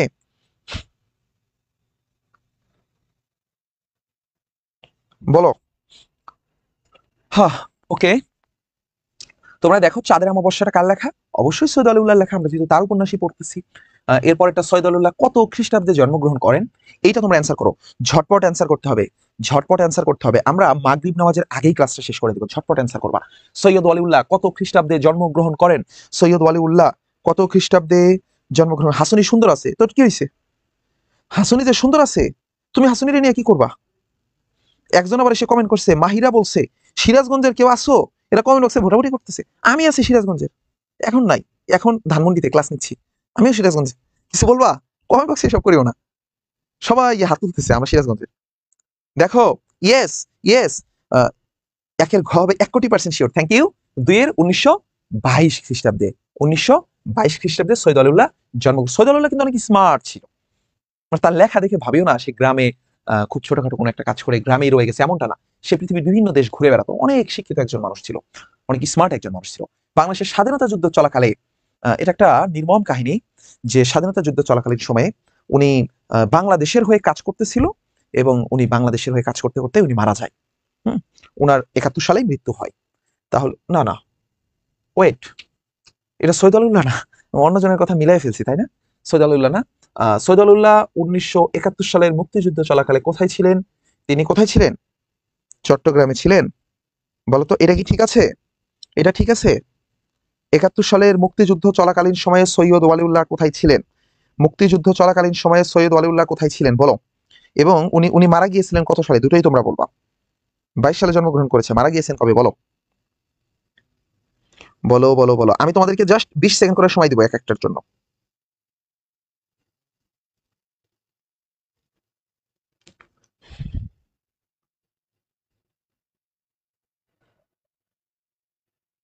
হুম, তোমরা বলো। উনি কিন্তু চট্টগ্রামে ছিল না, এখানে কিন্তু ভুল ভুল আসছে। আমি বলতেছি এটা ভুল আসছে, এখানে এখানে ভুল আসছেন। উনি কিন্তু মুক্তিযুদ্ধের সময় মারা গেছেন। মানে উনি উনি হচ্ছে ফ্রান্সে থাকতেন, তাই না? উনি ফ্রান্সে থাকতেন, এক ফরাসি ভদ্র মহিলাকে বিয়ে করেছিল। এবং এই লাল সালু উপন্যাসের আরেকটি নাম ছিল, সেটা হচ্ছে ট্রি। ইংরেজিতে অনুবাদ হয়েছিল, ফরাসিতে অনুবাদ হয়েছিল, তার স্ত্রী করেছিল। এটা উর্দুতে অনুবাদ হয়েছিল, বিভিন্ন ভাষায় অনুবাদ হয়েছে। উনি কিন্তু প্যারিসে ছিলেন, এটা কিন্তু ভুল আসছে। যারা ক্লাস করে না, শুধু স্লাইড পড়ে, ওরা অনেক দুর্নাম করবে, বলবে ভাইয়া আপনি খালি ভুল পড়ান। আচ্ছা, তো ভুল পড়াচ্ছি না রে বাপ, এখানে বলে দিচ্ছি। তার স্বাধীনতা যুদ্ধ চলাকালে সৈয়দ আলিউল্লাহ কোথায় ছিলেন? প্যারিসে ছিলেন, প্যারিসে। উনি প্যারিসে থেকে ওইখান থেকেই অনেক যুদ্ধের জন্য কাজ করছেন। কি কাজ করছে? বিভিন্ন মানুষের কাছে তহবিল সংগ্রহ করছে, করে আমাদের বাংলাদেশে পাঠাচ্ছে, বাংলাদেশে না কলকাতায় পাঠাইতো। কারণ কলকাতায় যে ক্যাম্প ছিল, সেই ক্যাম্পে উনি টাকা পাঠাতো। এটা তোমরা মনে রাখবা, প্যারিসে ছিলেন। 3 নাম্বারটা প্যারিসে হবে। 4 নাম্বারটা বলো। 4 নাম্বারটা বলো। সৈয়দ ওয়ালিউল্লাহ, সৈয়দ ওয়ালিউল্লাহ। আচ্ছা, অনেকে জানতে চাইছে যে ভাইয়া ঢাকা বিশ্ববিদ্যালয়ে ভর্তি পরীক্ষায় কি সেট থাকে নাকি? অবশ্যই সেট থাকে, এবং শুধু সেট না, চমৎকার সেট থাকে। তোমার আশেপাশে 4 জনের সাথে তোমার সেট মেলার কোনো সুযোগ নাই। আশেপাশে 4-5 জনের সাথে তোমার সেট মেলার কোনো সুযোগ নাই। প্যারিস ছিলেন, রাইট। যারা যারা প্যারিস বলেছে, 71 বলেছে, থ্যাংক ইউ। ইয়েস, মার্জিয়া টয়া টয়া বলছো, মনোযোগ দিয়ে ক্লাস করো, থ্যাংক ইউ। তারপরে সৈয়দ ওয়ালিউল্লাহ বিভিন্ন অঞ্চলে কিসের সঙ্গে পরিচিত হওয়ার সুযোগ লাভ করেন? বিভিন্ন অঞ্চলের মানুষের যে জীবনধারা, সে জীবনধারার সাথে উনি পরিচিত হন। দেশে থাকতেও বিভিন্ন এলাকা ওনার ঘোরা হয়েছে, বিভিন্ন এলাকায় ওনার কিছু শেখা হয়েছে। ওনার প্রত্যেক নিবাস কোথায় ছিল বলো? সৈয়দ ওয়ালিউল্লাহর প্রত্যেক নিবাস কোথায় ছিল? সৈয়দ ওয়ালিউল্লাহর প্রত্যেক নিবাস কোথায় ছিল বলো? সৈয়দ ওয়ালিউল্লাহর প্রত্যেক নিবাস কোথায় ছিল? ওনার জন্ম কিন্তু চট্টগ্রামে হয়েছে, তাই না? জন্ম হয়েছে চট্টগ্রাম, জন্ম হয়েছে চট্টগ্রাম, চট্টগ্রামের 16 ঠিক আছে, এটা এটা ঠিক আছে। জন্ম চট্টগ্রাম, বাট ওনার প্রত্যেক নিবাস কোথায় ছিল? ওনার ওনার বাপদাদাদের বাড়ি কোথায় ছিল, এটা বলো। জন্ম চট্টগ্রামের 16 কিন্তু এটা হবে তোমার কোথায়? কুমিল্লায়, কুমিল্লায়, কুমিল্লায়। আচ্ছা, ওকে। এরপরে অ্যান্সার করো না। আচ্ছা, সৈয়দ সর্বশেষ কর্মস্থল কোথায় ছিল? সর্বশেষ কর্মস্থল কোথায় ছিল? সর্বশেষ কর্মস্থল কোথায় ছিল? কোথায় হবে? যেখানে মারা গেছে সেখানেই, প্যারিসেই হবে, প্যারিসেই হবে। উপন্যাস শব্দের আক্ষরিক অর্থ কি, এটা বলো। উপন্যাস শব্দের আক্ষরিক অর্থ কি, এটা বলো। উপন্যাস শব্দের আক্ষরিক অর্থ কি বলো?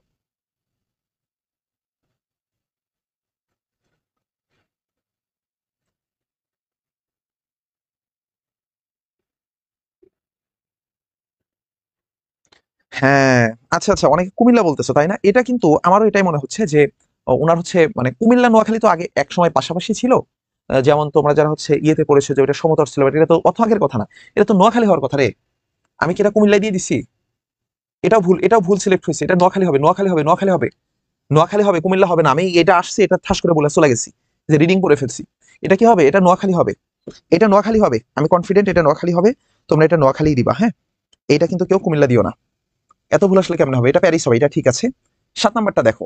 উপন্যাস শব্দের আক্ষরিক অর্থ হচ্ছে বিশেষভাবে উপস্থাপন করা, বিশেষভাবে বা বিশেষ রূপে, এটা ঠিক আছে।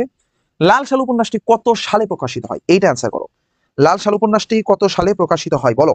লাল সালু উপন্যাসটি কত সালে প্রকাশিত হয়? লাল সালু উপন্যাসটি কত সালে প্রকাশিত হয়? লাল সালু উপন্যাসটি কত সালে প্রকাশিত হয়? আচ্ছা, আজকের ক্লাসে 56 জন স্লাইড পাবে, তাই না? যে 56 জন শেয়ার করেছে, তোমাদের অভিনন্দন 56 জন। আচ্ছা দেখো, লাল সালু উপন্যাসটি কত সালে প্রকাশিত হয়? 8-8 সি লিখেছো তোমরা, 48 সালে, থ্যাংক ইউ। আর একটা কোশ্চেন করবো, সেটা হচ্ছে লাল সালু উপন্যাসের ইংরেজি অনুবাদের নাম কি? এটার একটা ইংরেজি অনুবাদ ছিল, সেটার নাম কি? সেটা তোমরা সবাই কমেন্ট বক্সে লেখো। এরপর আসো, এটা একটি কোন ধরনের উপন্যাস? লাল সালু উপন্যাসটি একটি সামাজিক উপন্যাস, সামাজিক উপন্যাস। তোমরা কি ঐতিহাসিক উপন্যাস পড়েছো কখনো? তোমরা যদি বঙ্কিমচন্দ্রের উপন্যাসগুলো পড়ো, তাহলে সেখানে দেখবা উনি বেশ কয়েকটা ঐতিহাসিক উপন্যাস লিখেছে।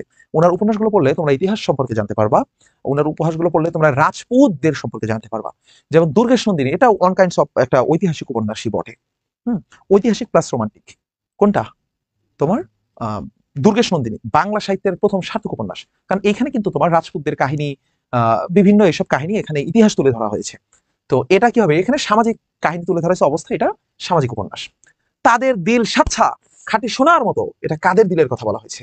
কাদের দিল সাচ্ছা খাঁটি সোনার মতো। সে এসে বলেছিল যে আমি তো আগে গারো পাহাড়ে থাকতাম, আমি আগে যেখানে থাকতাম সেখানকার মানুষের দিল একদম খাঁটি সাচ্ছা, একদম কি দিল একদম সাচ্ছা সাচ্ছা দিল, একদম খাঁটি সোনার মতো দিল।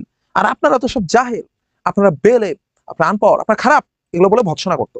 কে করতো এটা? মজিদ করতো। মরা মানুষ জিন্দা হয় কেমনে? উক্তিটি কার? মরা মানুষ জিন্দা হয় কেমনে, এই উক্তিটি কার? কে করবে? কার স্বার্থে আঘাত লেগেছিল? স্বার্থে আঘাত লেগেছিল আমাদের মজিদের। কার জন্য? আওয়ালপুরের পীরের। তো সে বলে আওয়ালপুরের পীর এগুলো কি বলে, তো ভণ্ড, ওরা কি সূর্যকে নিয়ন্ত্রণ করে? এটা আওয়ালপুরের পীরের কথা। আওয়ালপুরের পীরের মুরিদরা কি বলে? আমাদের পীর সাহেব হুজুর সূর্যকে নিয়ন্ত্রণ করতে পারে, আটকে রাখতে পারে। তো এই যে এইসব কথাবার্তা কি প্রচলিত আছে, তো সেই জন্য মজিদ বলে যে মরা মানুষ আবার জিন্দা হয় কেমনে। আচ্ছা আসো, মজিদের কি খাওয়ার অভ্যাস ছিল? মজিদ কি খাবে? যখন কি বিড়ি সিগারেট ছিল? না, মজিদ হচ্ছে হুক্কা খাইতো। মজিদ কি খাইতো? হুক্কা খাইতো। আচ্ছা, মজিদের অভ্যাস ছিল হুক্কা খাওয়ার, হুক্কা। এরপরে এসো, কত বছর বয়সে আমিনা বিবির বিয়ে হয়েছিল? এটা সবাইকে পারতে হবে। কত বছর বয়সে আমিনা বিবির বিয়ে হয়েছিল? তোমরা সবাই বলো, কত বছর বয়সে আমিনা বিবির বিয়ে হয়েছিল? কত বছর বয়সে আমিনা বিবির বিয়ে হয়েছিল? কত বছর বয়সে আমিনা বিবির বিয়ে হয়েছিল? 13 বছর বয়সে। কত বছরের সংসার ছিল? 17 বছরের সংসার ছিল। তাহলে কেমন হলো? 17 আর 13, 30 বছর বয়সে তাকে বিধবা হয়ে যেতে হলো। টাউট মজিদের জন্য। লাল সাল উপন্যাসে উল্লেখিত খোদার এলেমে বুক ভরে না কেন? বলো, খোদার এলেমে কেন বুক ভরে না? খোদার এলেমে বুক ভরে না পেটের তলায় শূন্য বলে। তোমার যদি পেটে ভাত না থাকে, পেটে ভাত না থাকে, এর আগে আমি অনেক জায়গায় তোমাদেরকে একাধিক ক্লাসে বলেছি যে আল্লাহ সুবহানাহু ওয়া তাআলা পবিত্র কোরআনুল কারিমে বলেছে, বিসমিল্লাহির রহমানির রহিম, ফাইদা কুদিয়াতিস সালাহ, নামাজ পড়া শেষ, ফাংতাশিরু ফিল আরদ, পৃথিবীতে ছড়িয়ে পড়ো। কাজ করে খেতে হবে। আল্লাহ সুবহানাহু ওয়া তাআলা মানুষকে কাজ করতে উৎসাহিত করছে। বলছে ওয়াহাল্লাল্লাহুল বাইআ ওয়া হাররামার রিবা, আমি তোমাদের জন্য সুদ হারাম করেছি, হাররামার রিবা, বাট হাল্লাল্লাহুল বাইআ, তোমরা ব্যবসা করো। আল্লাহ সুবহানাহু ওয়া তাআলা মানুষকে ব্যবসা করতে উৎসাহিত করছে। তোমরা যারা ঢাকা ভার্সিটিতে পড়ো, যেখানেই পড়ো, যে কোনো পাবলিক বিশ্ববিদ্যালয়ে পড়ো, প্রাইভেটে পড়ো, যেখানেই পড়ো না, আমি তোমাদেরকে সবসময় কি বলবো? তোমরা বিজনেসম্যান হবা। আমি একটু একটু 30 সেকেন্ড বলি, এটার বাইরে 30 সেকেন্ড তোমরা অ্যান্সার করো। এটা অ্যান্সার হচ্ছে এইটা, তলার পেট শূন্য বলে। ইসলামে তুমি ছেলে হও মেয়ে হও, ছেলে হও মেয়ে হও, বোঝা হবা না। সমাজে প্রত্যেককে কাজ করতে হবে। হযরত খাদিজা রাদিয়াল্লাহু তাআলা আনহা রাসূল সাল্লাল্লাহু আলাইহি সাল্লামের স্ত্রী ছিলেন, উম্মাহাতুল মুমিনিন বলা হয় ওনাদেরকে। তো উনি একজন ব্যবসায়ী ছিলেন, অনেক বড় ব্যবসায়ী ছিলেন, এবং রাসূল সাল্লাল্লাহু আলাইহি সাল্লামের সাথে কিন্তু উনার পরিচয়টা হয় ব্যবসার জন্যই। প্রসিদ্ধ ব্যবসায়ী ছিলেন, এবং ব্যবসায়ী ছিলেন বলেই রাসূল সাল্লাল্লাহু আলাইহি সাল্লামকে এত বড় সাপোর্ট দিতে পেরেছিলেন শুরুতে। তো যারা ছেলে হও মেয়ে হও, সমাজের বোঝা হবা না, কাজ করে খাবা, ব্যবসা করবা, কাজ করতে হবে, জ্ঞান অর্জন করতে হবে। মেয়ে হও ছেলে হও, জ্ঞান অর্জন করতে উচ্চ শিক্ষা নিতে হবে। মা আয়েশা রাদিয়াল্লাহু তাআলা অনেক বড় একজন ফকিহ ছিলেন। আয়েশা রাদিয়াল্লাহু তাআলা উনি, ওনার হাদিস বর্ণনার সংখ্যা ছিল অনেক। এবং যখন রাসূল সাল্লাল্লাহু আলাইহি ওয়াসাল্লামের ইন্তেকালের পর বড় বড় ইসলামের ঝামেলা নিয়ে, ধর্মীয় বিভিন্ন বিষয় নিয়ে, ফিকহি ঝামেলার জন্য ওনার কাছে যাওয়া হতো সমাধানের জন্য। তো আমি তোমাদের সবাইকে কি বলবো, যে ওই যে শুরুতে আবার চলে যায় যে পেটের তলার পেট যদি শূন্য থাকে তাহলে কি হয় না? খোদার এলেমে বুক ভরে না। এজন্য নামাজ কালাম সবই পড়বা, ফাইদা কুদিয়াতিস সালাহ ফান্তাশিরু ফিল আরদ, ইবাদতও করতে হবে, কাজও করতে হবে। নেক্সট 15তে, তারা ছোটে ছোটে। আচ্ছা, এখানে কেন ছোটে বলো তো? কারা ছোটে? ওই যে শস্যহীন অঞ্চলের মানুষজন, ক্ষুধার জ্বালা, পেটের জ্বালা, অর্থের অভাব। হ্যাঁ, তাহলে তারা কেন ছোটে বলো তো? তারা ছোটে হলো জীবিকার সন্ধানে, কারণ তাদের এলাকায় ভালো শস্যাদি নাই। ওই অঞ্চলের সব মানুষ এখন বিদেশ থাকে, সব মানুষ। তুমি দেখবা বাংলাদেশের বিভিন্ন অঞ্চলের মানুষজন এখন, বিশেষ করে লেখক যে নোয়াখালী অঞ্চলের কথা বলছে, নোয়াখালী অঞ্চলের এখন সিংহ ঘরে ঘরে বিদেশ। তো তখন তার বিদেশ যাইতো না, তখন বিভিন্ন অঞ্চলে যাইতো তারা কাজের জন্য। তো কিসের জন্য যাইতো? জীবিকার সন্ধানে যাইতো, অভাব অনটনের জন্য। লাল সাল উপন্যাসে বর্ণিত কোথাকার মানুষরা অশিক্ষিত বর্বর? সে হচ্ছে মোহাম্মদনগর গ্রামের মানুষজনরে বলছে। আপনার জাহেল, বেলেম, আনপড়, কাদের বলছে? মোহাম্মদনগর গ্রামের মানুষ। ও ওয়েট ওয়েট ওয়েট, এটা কোনটা হবে বলতো? এটা তো গারো পাহাড় হবে না। গারো পাহাড়ের মানুষজন অশিক্ষিত বর্বর? এটা মোহাম্মদনগর গ্রামের মানুষজন হবে। বলো, এটা কোথাকার মানুষজন হবে? এটা আবার কেউ গারো পাহাড় দিও না। এটা কি গারো পাহাড় হবে? এটা কি গারো পাহাড় হবে নাকি মোহাম্মদনগর হবে? তোমরা একটু আমাকে বলো তো, এরা কি গারো পাহাড় হবে? গারো পাহাড় হবে নাকি মোহাম্মদনগর হবে? বলো, গারো পাহাড় হবে নাকি মোহাম্মদনগর হবে? কি হবে? 16 হবে ঘ। ইয়েস, এক্স্যাক্টলি, মোহাম্মদনগর গ্রাম হবে। যারা পরে স্লাইড পড়ে দেখবে আমারে গালি দিবে, ক্লাস করে নাই। আসো, লাল সাল উপন্যাসে মজিদের বর্ণনায় রহিমার পেটে কত প্যাসের বেরি রয়েছে? 7-এর অধিক। ওয়েট ওয়েট, রহিমার কথা বলছে, আমিনা বিবি না। আমিনা বিবি না, রহিমার কথা বলছে। ওই একদম পিটাবো ধরে। কোনো অঞ্চলের মানুষজনকে ছোট করার চেষ্টা করবো না।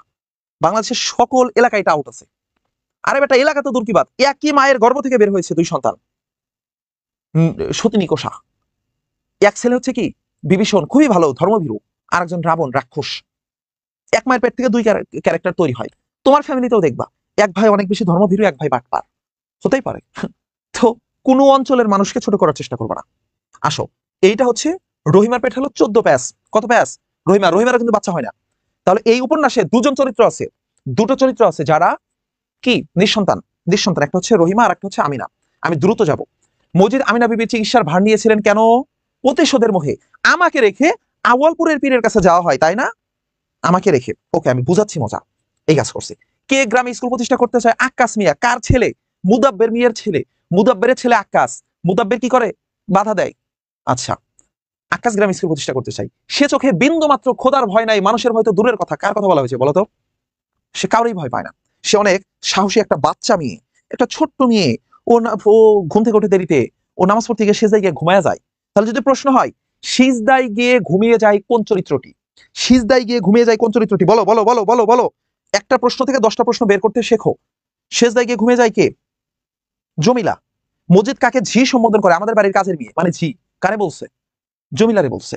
আচ্ছা, তারপরে আসো 21 নাম্বার। কোন সড়কের উপরে একটি অপরিচিত লোক মোনাজাতের ভঙ্গিতে দাঁড়িয়েছিল? লোকটা কে? লোকটা হচ্ছে আমাদের মজিদ। কোন সড়কের? মতিগঞ্জের সড়কের। কোন সড়কের? মতিগঞ্জের সড়কের উপর। রহিমা আমিনার বাড়িতে গিয়েছিল কেন? রহিমা আমিনার বাড়িতে, রহিমা আমিনার বাড়িতে গিয়েছিল খাবার দিতে। তারপরে আসো, সকলকে কি বলে সম্বোধন করতো? মিয়া। তোমার দাড়ি কই মিয়া? তোমার দাড়ি কই মিয়া? কলমা জানো মিয়া? তাহলে যে কোনো উক্তির শেষে যদি মিয়া পাও, মিয়া, তাহলে বুঝবা কি এটা মজিদের উক্তি। মজিদ সবাইকে মেয়ে বলে সম্বোধন করতো। আচ্ছা আচ্ছা, খালেক ব্যাপারে কি বলে সম্বোধন করতো এটা তোমরা বলো। হ্যাঁ, এটা কমেন্ট বক্সে জানাবা। খালেক ব্যাপারে একটা ওয়ার্ড আছে। মজিদ যেমন সবাই মিয়া বলতো, খালেক ব্যাপারে একটা কথা বলতো।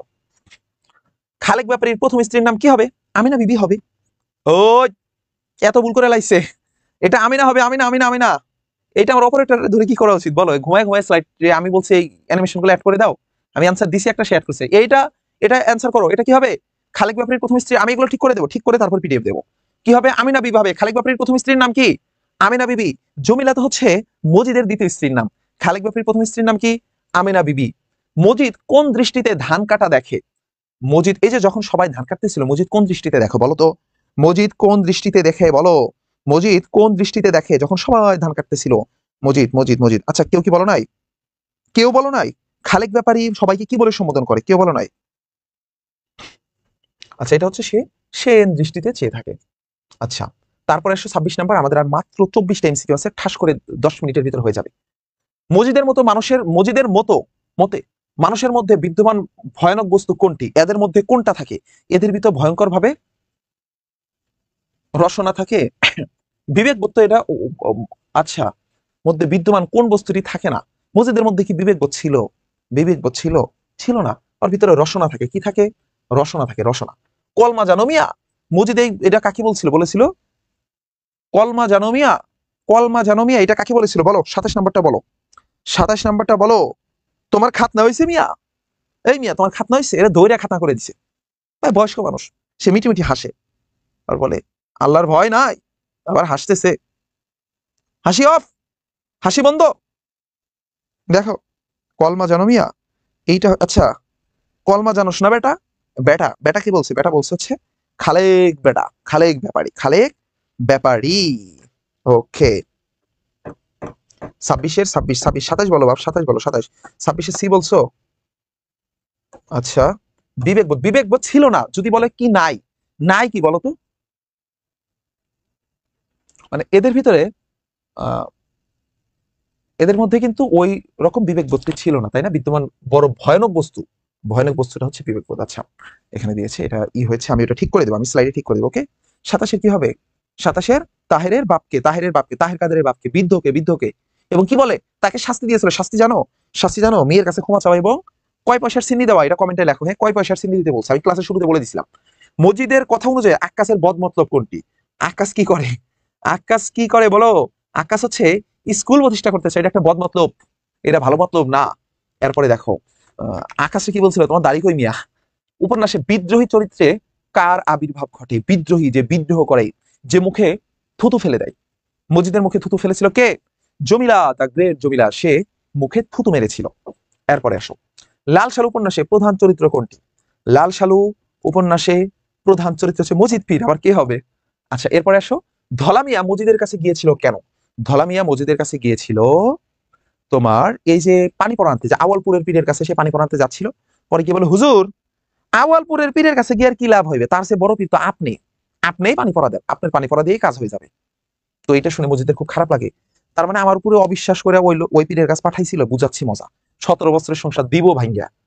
খোদার কালামের সাহায্যে যে কথা জানা যায় তা সূর্যের রোশনের মতো সাফ, এইটা বলেছে হচ্ছে মজিদ। মজিদ আবার খুব মানে কোরআন হাদিস বলতো। তা এই বদমতলব কেন হইলো লাল সালু উপন্যাসে? বদমতলবটা কি? মানে আকাশ বলতেছে যে গ্রামের ছেলেপেলেদের জন্য একটা স্কুল প্রতিষ্ঠা করব। তো কি বলছে? বলছে তাই বদমতলবটা কেন হইলো? বদমতলবটা মানে স্কুল প্রতিষ্ঠা করা একটা বদমতলব। স্কুল প্রতিষ্ঠা করাটা কি? এই না না, এটা ভুল আসছে। মাজার উচ্ছেদ না, মাজার উচ্ছেদ না, এটা কি হবে? এটা হবে স্কুল প্রতিষ্ঠার প্রচেষ্টা। স্কুল প্রতিষ্ঠার প্রচেষ্টা, এটা রাইট অ্যান্সার কি হবে রে? এটা আমি রাখবই না, এটা রাখলে তোমরা ভাববা এটাই রাইট অ্যান্সার। স্কুল প্রতিষ্ঠার প্রচেষ্টা। স্কুল প্রতিষ্ঠার প্রচেষ্টাটা কি? বদমতলব। 34-এ আসো, লাল সালু উপন্যাসের নায়িকা চরিত্র কোনটি? লাল সালু উপন্যাসের নায়িকা কি হবে বলতো? নায়িকা তো অনেকগুলো আছে রে, নায়িকা অনেকগুলো আছে, কিন্তু রহিমা, রহিমা কি? রহিমা এই প্রশ্নটা আসবে না, বুঝছো? এই প্রশ্নটা তোমরা অ্যাভয়েড করো, এই প্রশ্নটা আসবে না। রুঠা জমি বলতে কি বোঝানো হয়েছে? রুঠা জমি মানে কি? যে জমিতে উর্বর জমি নাকি অনুর্বর নিষ্ফলা জমি, কি হবে বলতো? এটা অনুর্বর নিষ্ফলা জমিকে রুঠা জমি বলা হয়। 35 দেখো, ধান দিয়া কি হইবা? আই হাই, বিশাল ঝড় হচ্ছে, জমিলারে মাজারের সঙ্গে বাইধে রাখছে। রহিমা বলে, মানে মজিদ বলে যে ধানগুলো তো ঠিক করা দরকার। রহিমা বলে ধান দিয়া কি হইব? মানুষের জান যদি না থাকে। কথা বুঝছো? ধান দিয়া কি হইব? মানুষের জান।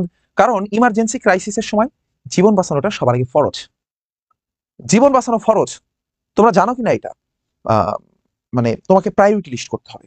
তুমি দেখবা কোরআনের ভিতরে আল্লাহ সুবহানাহু ওয়া তাআলা বলছে যে ইন্নামা হাররামা আলাইকুমুল মাইতাতা ওয়াদ-দামা ওয়া লাহমাল খিনজির ওয়া মা উহিল্লা লিগাইরিল্লাহ। এখানে বলতেছে যে ইন্নামা হাররামা, তোমাদের জন্য হারাম করেছি, মাইতাতা মানে মৃত জিনিস খাওয়া যাবে না, তারপরে ওয়াদ-দামা, রক্ত নিষিদ্ধ, রক্ত খাওয়া যাবে না। কিন্তু অনেকে কিন্তু রক্ত খায়, এটা কারা খায় আমি বলবো না, তবে অনেক উপজাতিরা খায় বা সাধারণ মানুষজনের অনেকের অনেক ভুল ধারণা আছে, রক্ত খাওয়া যাবে না।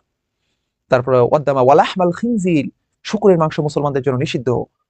ওমা উহিল্লা লিগাইরিল্লাহ, তোমার হচ্ছে কি আল্লাহর নাম না জপে যে জবাই করা হয়েছে ওই জবাইয়ের পশু খাওয়া যাবে না। কোনটা? এই যে যদি কোনো মুরগি জবাই করা হয়, তুমি দেখলা যে তুমি মুসলিম, তুমি এমন একটা রেস্টুরেন্টে খাবার খাচ্ছ যে এই রেস্টুরেন্টের মুরগি বা গরু বা খাসি এগুলো আল্লাহর নাম নিয়ে জবাই করা হয়নি, সেই মাংস তোমার খাওয়া যাবে না, হারাম। কিন্তু তুমি এমন একটা বিপদে পড়ছো, তুমি এমন একটা দেশে গেছো যে দেশে যেখানে যে মুরগিটা জবাই করা হয়েছে এবং প্যাকেটজাত মুরগি পাওয়া যাচ্ছে, জাস্ট ওইটা মানে রেডিমেড। তো তুমি তো জানো না ওইটা আল্লাহর নাম নিয়ে জবাই করছে কিনা, সুযোগ কি?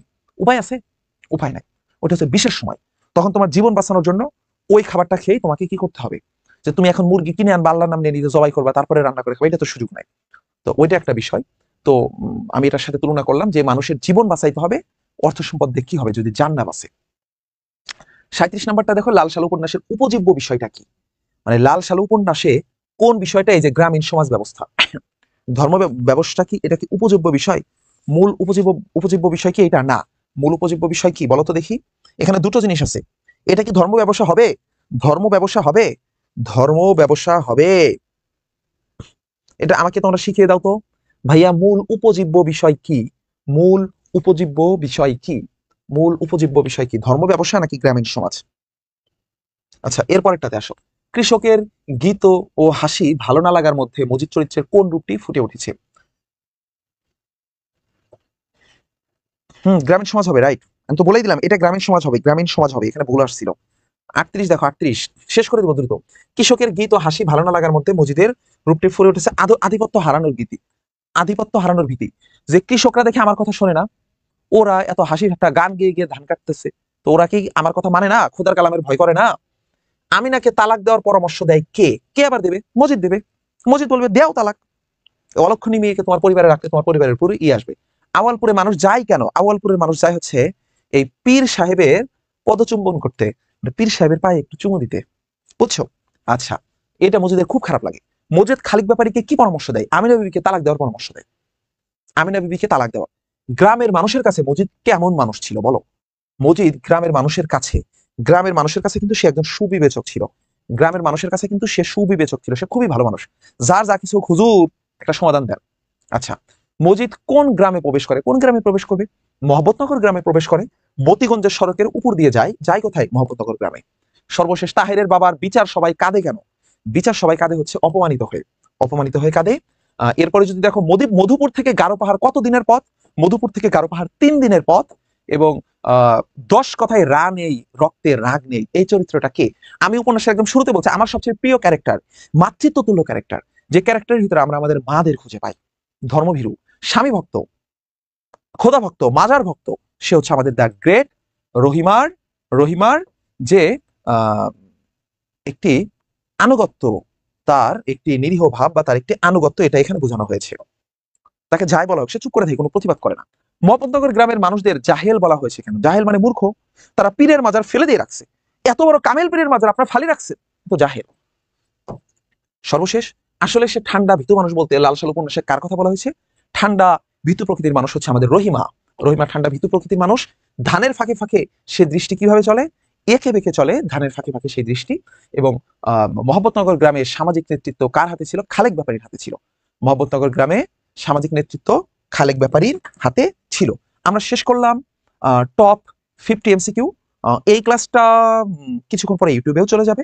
বাট আমি তোমাদেরকে বলবো, কেউ শুধু কি দেখবা না, এর আগে যে কয়টা ক্লাস হয়েছে পুরো অ্যাডমিশন জার্নির জন্য আমার ইউটিউবের লাস্ট 5-6টা ভিডিও দেখলেই তোমার চমৎকার রিভিশন হয়ে যাবে। ব্যাকরণ, বাংলা প্রথম, বাংলা দ্বিতীয়, এমসিকিউ সব রিভিশন হবে। তোমরা বোকা কি করো জানো?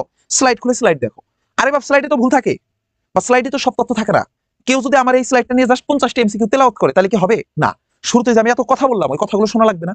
স্লাইডের বাইরে অনেক কথা বলছি না? তো যাই হোক, তোমাদের সবাইকে অনেক অনেক শুভকামনা। মাগরিবের আজান হয়ে যাচ্ছে, আর যেসব এলাকায় হচ্ছে না কিছুক্ষণের ভিতরেই হয়ে যাবে। তোমরা সবাই ভালো থাকো, ঠিকভাবে নামাজ পড়ো। শেষ সময়টা আল্লাহর উপর ভরসা করতে হবে।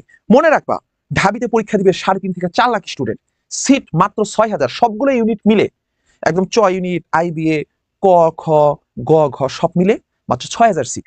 এই 6,000 সিটে তোমার কি মনে হয় এই 3.5 লাখ থেকে 6,000ই মেধাবী? না, এর বাইরেও আরো হাজার হাজার মেধাবী শিক্ষার্থী আছে যারা যোগ্য, কিন্তু আল্লাহ সুবহানাহু ওয়া তাআলা তাদেরকে হয়তো কবুল করবেন না। তো এই কবুলিয়াত পাওয়ার জন্য ইবাদত করতে হবে। আর তোমরা ইউটিউব থেকে কেন দেখতে বলে এই ক্লাসগুলো পরবর্তীতে ওইখান থেকে আমি প্রত্যেকটা ক্লাসকে টেনে ছোট করে দিই। দেখবে এক একটা 4 ঘন্টা 4.5 ঘন্টার ক্লাস আমি 2.5-3 ঘন্টা বানাই দিচ্ছি, স্পিড বাড়াই দিই। ওইটাকে তুমি স্পিড বাড়িয়ে দেখে দিবা, রিভিশন করবা। তাহলে পরবর্তী যখন পড়বা আর পরীক্ষা দিবা, প্রত্যেককে তোমাদের একটা গুড নিউজ দিয়ে ক্লাসটা শেষ করে দেই। একটা ছোট্ট গুড নিউজ দিয়ে শেষ করে দেবো। গুড নিউজটা হচ্ছে ওয়েবসাইটে এই বইটার আমি একটা বই দেখা দিই। এই বইটা হচ্ছে এই যে নবম দশম শ্রেণীর বাংলা ব্যাকরণ, এই বইয়ের নতুন বইয়ের প্রথম 25টা পরিচ্ছেদ আমি আমার ওয়েবসাইটে আপলোড করে দিয়েছি। তোমাদের সবার জন্য এটা একদম 100% ফ্রি। জাস্ট যাবা, প্রথম 25টা পরিচ্ছেদে 30টা করে এমসিকিউ ফ্রি পরীক্ষা দিবা। এটা কিন্তু আমার পেইড ব্যাচের জন্য ছিল। আমার পেইড ব্যাচের একটা ম্যাটেরিয়ালস তোমাদের সবার জন্য আমি ফ্রি করে দিয়েছি। সেটা কোথায় যাবা? SOHAYOK সহায়ক edu.com এখানে যাবা। যাওয়ার পরে লগ ইন করে নেওয়ার পরে 25টা টপিকের বাংলা দ্বিতীয় এমসিকিউ আজকে আপলোড করেছি, আজকে দুপুরের পরে। কালকে রাত 3টা পর্যন্ত 3:30টা পর্যন্ত কাজ করে ঘুমিয়েছি। ফজর পরে আমার নিজের কাজ ছিল, সকালে ডিপার্টমেন্টের ক্লাস ছিল, ক্লাস শেষ করেই অনলাইনে ক্লাস হচ্ছে আমাদের। আমি এই 25টা চ্যাপ্টার, মানে প্রথম 25টা কোনটা পর্যন্ত, এই আবেগ পর্যন্ত হলো 25টা পরিচ্ছেদ। হ্যাঁ, এখান থেকে যে কোনো একটা চ্যাপ্টার তুমি এখান থেকে জাস্ট সিলেক্ট করবা। এই যে এখানে অটোমেটিক সিলেক্ট হচ্ছে। আর ফোন হলে সিলেক্ট করার জন্য এরকম অপশন আসবে, ফোনে আসবে এই ইন্টারফেসটা। আর আগামী সপ্তাহ থেকে অ্যাপস পাবা তোমরা। 10-12 তারিখের দিক থেকে গুগল প্লে স্টোরে সহায়ক ইডু অ্যাপস পাবা, তখন অ্যাপসেও করতে পারবা। আপাতত ওয়েবসাইট থেকে এখান থেকে যে কোনো একটা টপিক সিলেক্ট করবা, র্যান্ডমলি যে কোনো একটা টপিক সিলেক্ট করে নিলা তুমি। হ্যাঁ, বাংলা ব্যাকরণের ইতিহাস, প্রশ্ন সংখ্যা সিলেক্ট করছে, টাইম সিলেক্ট করছে, পরীক্ষা দিবা। বাংলা ব্যাকরণের এই 25টা পরিচ্ছেদ তোমাদের জন্য গুরুত্বপূর্ণ, কারণ আমি বলেছি নবম দশম শ্রেণীর বইটা হচ্ছে মা, আর এইটা হচ্ছে মায়ের মতোই গুরুত্বপূর্ণ বই। তো সবাই ভালো থাকো, সুস্থ থাকো, দেখা হবে পরবর্তী ক্লাসে। আর পরবর্তীতে আরো কোনো ক্লাস লাগলে কমেন্ট বক্সে জানাবা। আল্লাহ হাফিজ, আসসালামু আলাইকুম ওয়া রাহমাতুল্লাহ।